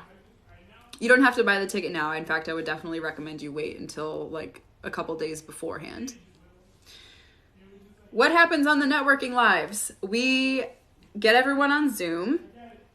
And it was really fun. I don't know if I should give it away. But the first one we did, we had like an exercise where everyone goes into breakout rooms and you're supposed to introduce yourself without speaking.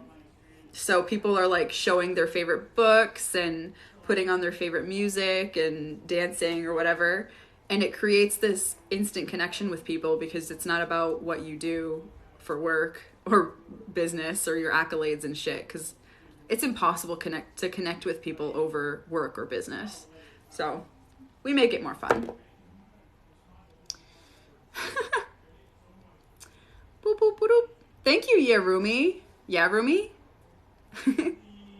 I appreciate that. I'm glad you enjoyed the book. I'm going to go pretty soon because clearly people are like hopping off, probably because I ignored their questions. I didn't catch their questions. Whatever. I'm doing my best, y'all, I promise.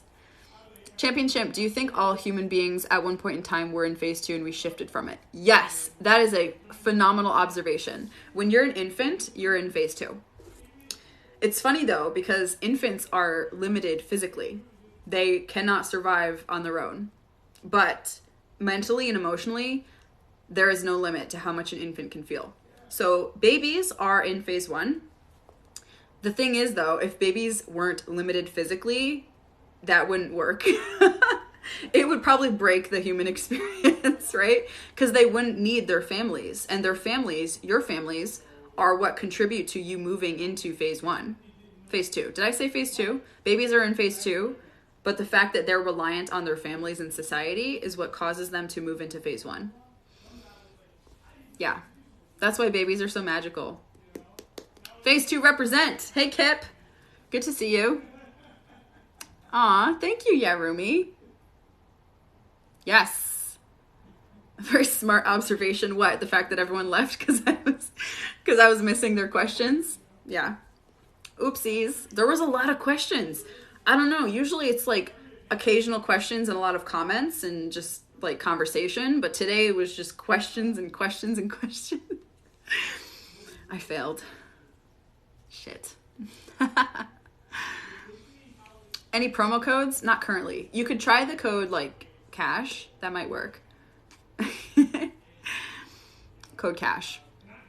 Dylan Werney. Is expanding intuition just about practicing your intuition? Okay. Connecting with your intuition and communicating with your intuition does have a little bit to do with practice, but I don't think it's like once you get to a point where you're comfortable with it, you don't have to do tons of practicing. And that doesn't take long. Talking with your intuition has a lot more to do with being comfortable with it, I would say. People get caught up thinking that intuitive messages are thoughts, and vice versa, that thoughts are intuitive messages. So the real practice is in being able to distinguish which is which. But the way that I kind of do that is by getting the intuitive message and then confirming it with my physical body, because it's much easier to feel a yes or a no with your body. When did you have an epiphany to start all of this? That's a really great question, Lauren Axe. I started all of this, me personally, in the very beginning of October, like the end of September, early October. And what happened was I asked my intuition for instructions as to how I could not have money problems anymore. And the instructions that I received were to write Quantum Networking. So not only were the instructions to write Quantum Networking, I had to write it with Andre, so that's 2, and finish it in 2 weeks. So that was my task from my intuition, which I established. I did it, launched it on the 15th, and then suddenly it was just like sales. Effortless sales. And that solved my money issues. It's been fucking crazy. Like, yeah. How can I get quickly money to pay my rent, please? Because I have late payment on rent. Okay, I don't know how you could quickly receive money. There has to be at least one way. If you don't see the way, you're limiting yourself. I know that's kind of hard to hear, but maybe from a phase 1 perspective, you could reach out to local churches. They usually have a like a community support chapter, especially after 2020. Adrian Peters, I'm experiencing the same thing right now. Everything's falling into place. I love that. Good for you. Stars the Spaz. Staz the Spaz. I had the most affirming experience as a coaching retreat this week. I will describe it as in flow. Flow is the shit. It's so fun. I'm so happy that happened for you. Good for you. I did want you to experience this. Exactly, user 898. But it's not just me. You wanted to experience this too. Artist Katie Lunny, how do you feel deeper? You practice. The reason why some people, or most people rather, don't feel very deeply is because they cut it off as soon as it starts getting intense. They pick up their phone or they get up to go do something or whatever. You have to literally resist doing that. You have to remember to breathe, feel your feelings in your body, and when you start to feel distracted, you just don't. Just stay where you are and keep feeling. That's essentially the practice. You found the author of Busting Loose from the Money Game. Yeah, Robert Scheinfeld. Did you meet him in person or were you just like looking for him? Because if you met Robert Scheinfeld, I'm jealous. I've wanted to meet him for a very long time. He's just the fucking coolest. Good for you. You can't mess it up from Andre. Yes. Thank you, 25AC. Oh, bye, Kip. It's hard to read everyone. It is hard to read everyone. I meant about being born in phase 2. Are animals in phase 2 naturally? Sorry, I'm just like reading. My brain is starting to shut down. Yes, Patricia Black. It is all set up perfectly for us to play. Perfectly. Modestly Magnificent. Can you use phase 2 to attract a specific partner that doesn't know you? Yes. Yeah. Although what I will say is if you're expecting that person to be like someone in particular or have particular features, that is an expectation, and expectations are inherently limiting. So rather, what I would say is you can use phase 2 to attract the right person for you, and they will probably adhere to what you would want in a lot of ways without you having to like figure that out yourself. Yeah. Are animals in phase 2 naturally? I have no idea. I don't know. I don't think I've ever been an animal, so yeah.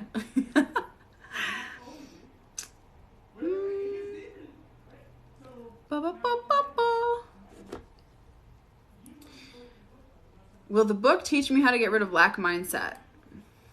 Getting rid of lack mindset has a lot to do, again, with accepting that you enjoy lack mindset. Quantum Cash will have more to do with like that actual process than quantum networking. But quantum networking is a very strong introduction into phase 2. So that's why I would recommend you read both of them. But yeah, no, getting rid of lack mindset and scarcity mindset has everything to do with admitting that the reason you keep having it is because you're choosing to have it. Yeah. Hello, Lori Nielsen. Yes. So if anyone here is still wondering like what phase 2 is, oh, and we have questions about the intuition also. Yeah. The relationship between the flow and, oh, these are really good questions. Okay. Okay, phase two. What is phase two? In a nutshell, first of all, phase two is a literal secret of the wealthy. It's passed down from wealthy mentor to mentee, and that's how I learned it. So the other thing about phase two is that it's a methodology for living your life that is essentially unlimited and therefore allows you to align with your highest purpose. So basically, phase two is about enjoying the shit out of your life. And what we teach people has everything to do with feeling better. Help, I'm in a nutshell. Feeling better, feeling as good as possible, which then causes things to unfold in your life faster than you have any concept of possibility. Any news on the release of Quantum Cash? Is it already available? It is not yet available. It will be released in January. We will email it to you when it is done. Yes. Okay. Keep feeling. Okay. Bloop, bloop. Okay. If Andre knew this for so long, how come you only recently found out about it? Okay. I've known Andre for like... Okay, I met him in spring 2019. So how many years is that? 2020, 2021, 2022. About 3.5 years. Andre has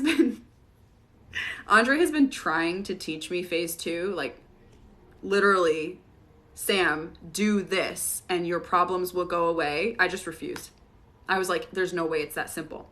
I refused to accept what he was teaching me about phase two because I felt like if it really was that simple, I had been wasting my time for years.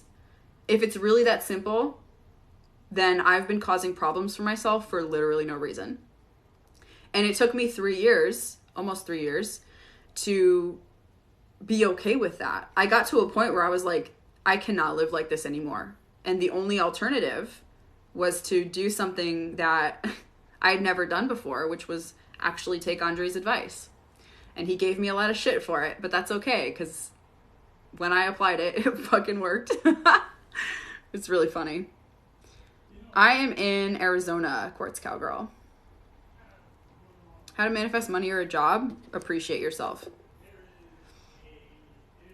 Boop, boop, boop, boop. Okay, Stas the Spaz. The relationship between inflow and phase two. And I'm only going to answer a couple more questions because I got to go. It's almost dinner time and I got to make dinner. Oh, intuition questions. I will answer a couple intuition questions. So the relationship between inflow and phase two is flow is like effortless self-appreciation. When you are in flow, there is no question as to whether or not you can complete your task to the best of your ability. When you appreciate yourself, there's no question as to whether or not you can complete your task to the best of your ability. So when you get into flow, it's like getting a taste of pure, unadulterated self-appreciation. That's why it's so addicting. When people try to get into flow, they fail because they don't know that it is self-appreciation. So, yeah. All right. Oh, thanks, Vandeveer. I'm glad you enjoyed the book. Boop, boop. What are some things Andre would suggest to you? Appreciating myself. Yeah. He had a lot of like problems with how miserable I was. It was very stressful for a very long time in our relationship because the fact that I was so miserable was exactly why I was still broke. So the minute I stopped basically perpetuating my own misery and actually allowed myself to be happy, everything changed. What do you mean? Why is it so hidden? Oh, you mean phase two? I just think it's because people aren't willing to accept it. I genuinely believe that phase two is not common knowledge because most people cannot accept that it's this simple.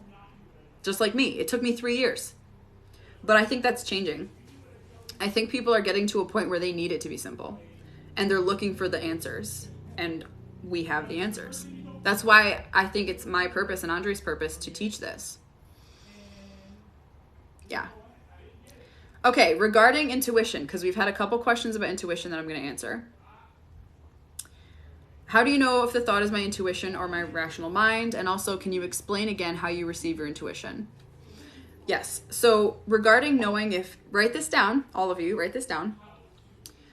Regarding knowing if your intuition is speaking to you or your logical rational mind has a lot to do with being aware of like where in your mind the thought is coming from. A lot of people describe their intuition as kind of sounding like it's in the back of their head. It's very quiet and it is very neutral. Your logical mind, alternatively, will be loud, insistent, emotional. It'll yell at you. It'll insist that you do things a certain way. Your intuition only speaks once. So that's kind of one way of knowing. The other way is if you think you get an intuitive response, you can ask your body, you can say, is this message, insert message here, whatever, is this message from my intuition? And you'll feel like a yes or a no. So that's how I do it. And then with regard to receiving your intuition, the way to do that is by creating a personal connection with your intuition. So you are your intuition. There's no separation between you two, which is why there really is no connection issue. It's just that a lot of people kind of don't bother. So the way to get around that is to ask your intuition what its name is. Ask it to speak to you, make itself known. Take a minute, just breathe. And then you can say, intuition, are you there? And you'll probably feel like a yes in your body. And then you ask, intuition, what would you like me to call you? Or what is your name? And you'll get an answer. And from that point on, you use that name to refer to your intuition. And that creates that connection where you feel like it's always there. It's like a friend who you can always reach out to. Clarity? Interesting. Yeah, that's a great name, Clarity. Knee shrink. What if you do have an intuition? You have an intuition. Okay. Andre 3000, negative. Boop, boop, ba-doop, boop. All right. Joseph the Burrito, hello. Do feelings move from sadness to appreciation naturally if you don't let your thoughts stop you? Yes, they do. The biggest reason why people struggle to move through their feelings is they keep thinking about why they're upset.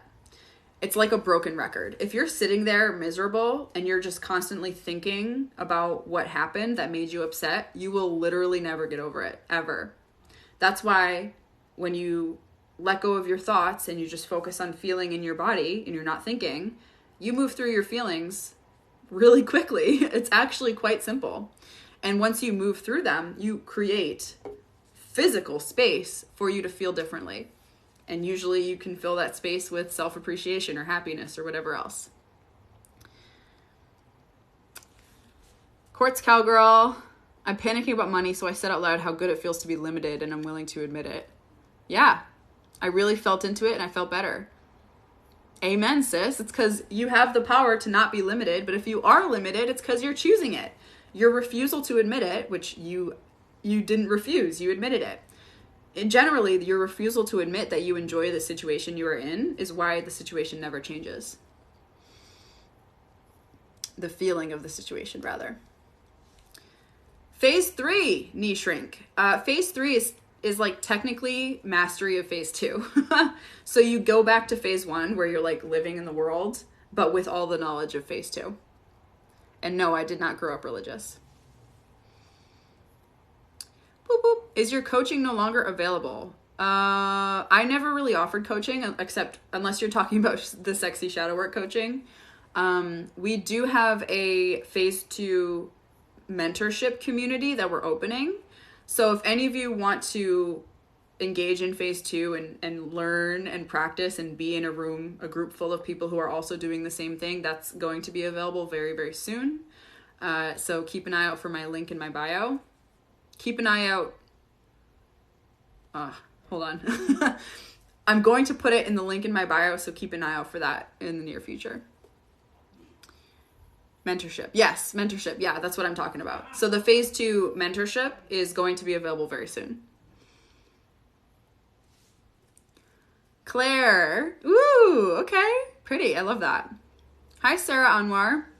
I just found your account. I have a good job offer, but I'm so stressed out to start a job. Interesting. What does your intuition tell you about that? Are you supposed to start this job, or are you stressed out about it because you're not supposed to start this job? Yeah. How do you come up with your intuition's name? You ask it. Ask your intuition what its name is. All right, the last question. Lorica Adrian, how to handle the stress that comes with trying to change a false belief you had all your life? There should be no stress. The thing is, you don't change your beliefs, you just become aware. So if you become aware of the fact that you've been telling yourself a limiting belief, you accept that you've chosen to tell yourself to the point where you have an energetic release, and then it's like, it doesn't matter anymore. So whatever your belief is that you're talking about, you can add that to this statement, I'm willing to admit that I enjoy feeling like, or I'm willing to admit that I enjoy the feeling of. Insert the belief and say that, and then you'll probably feel an energetic movement in your body. When that happens, just repeat the statement as many times as you need to the point where there's no more energetic movement. That experience is you physically feeling yourself break your attachment to that belief. And then it's like it's not even there. Whew. Okay. All right. My back is like... Anyway. Thank you, Lauren Nielsen. Thank you, everyone. Oh, the statement? Yeah. This is also in the book. So if any of you got the ebook, everything I just explained, you'll get from the book. You'll get full instructions.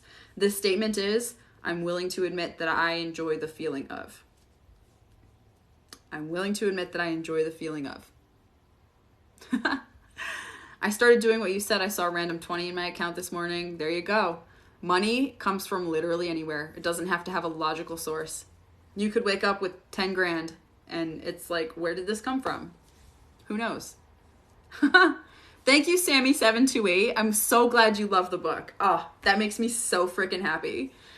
My pleasure. I'm so happy to share. If any of you, just one more time, if any of you are wondering about what book I'm talking about, it's my book. It's available via the link in my bio here on TikTok.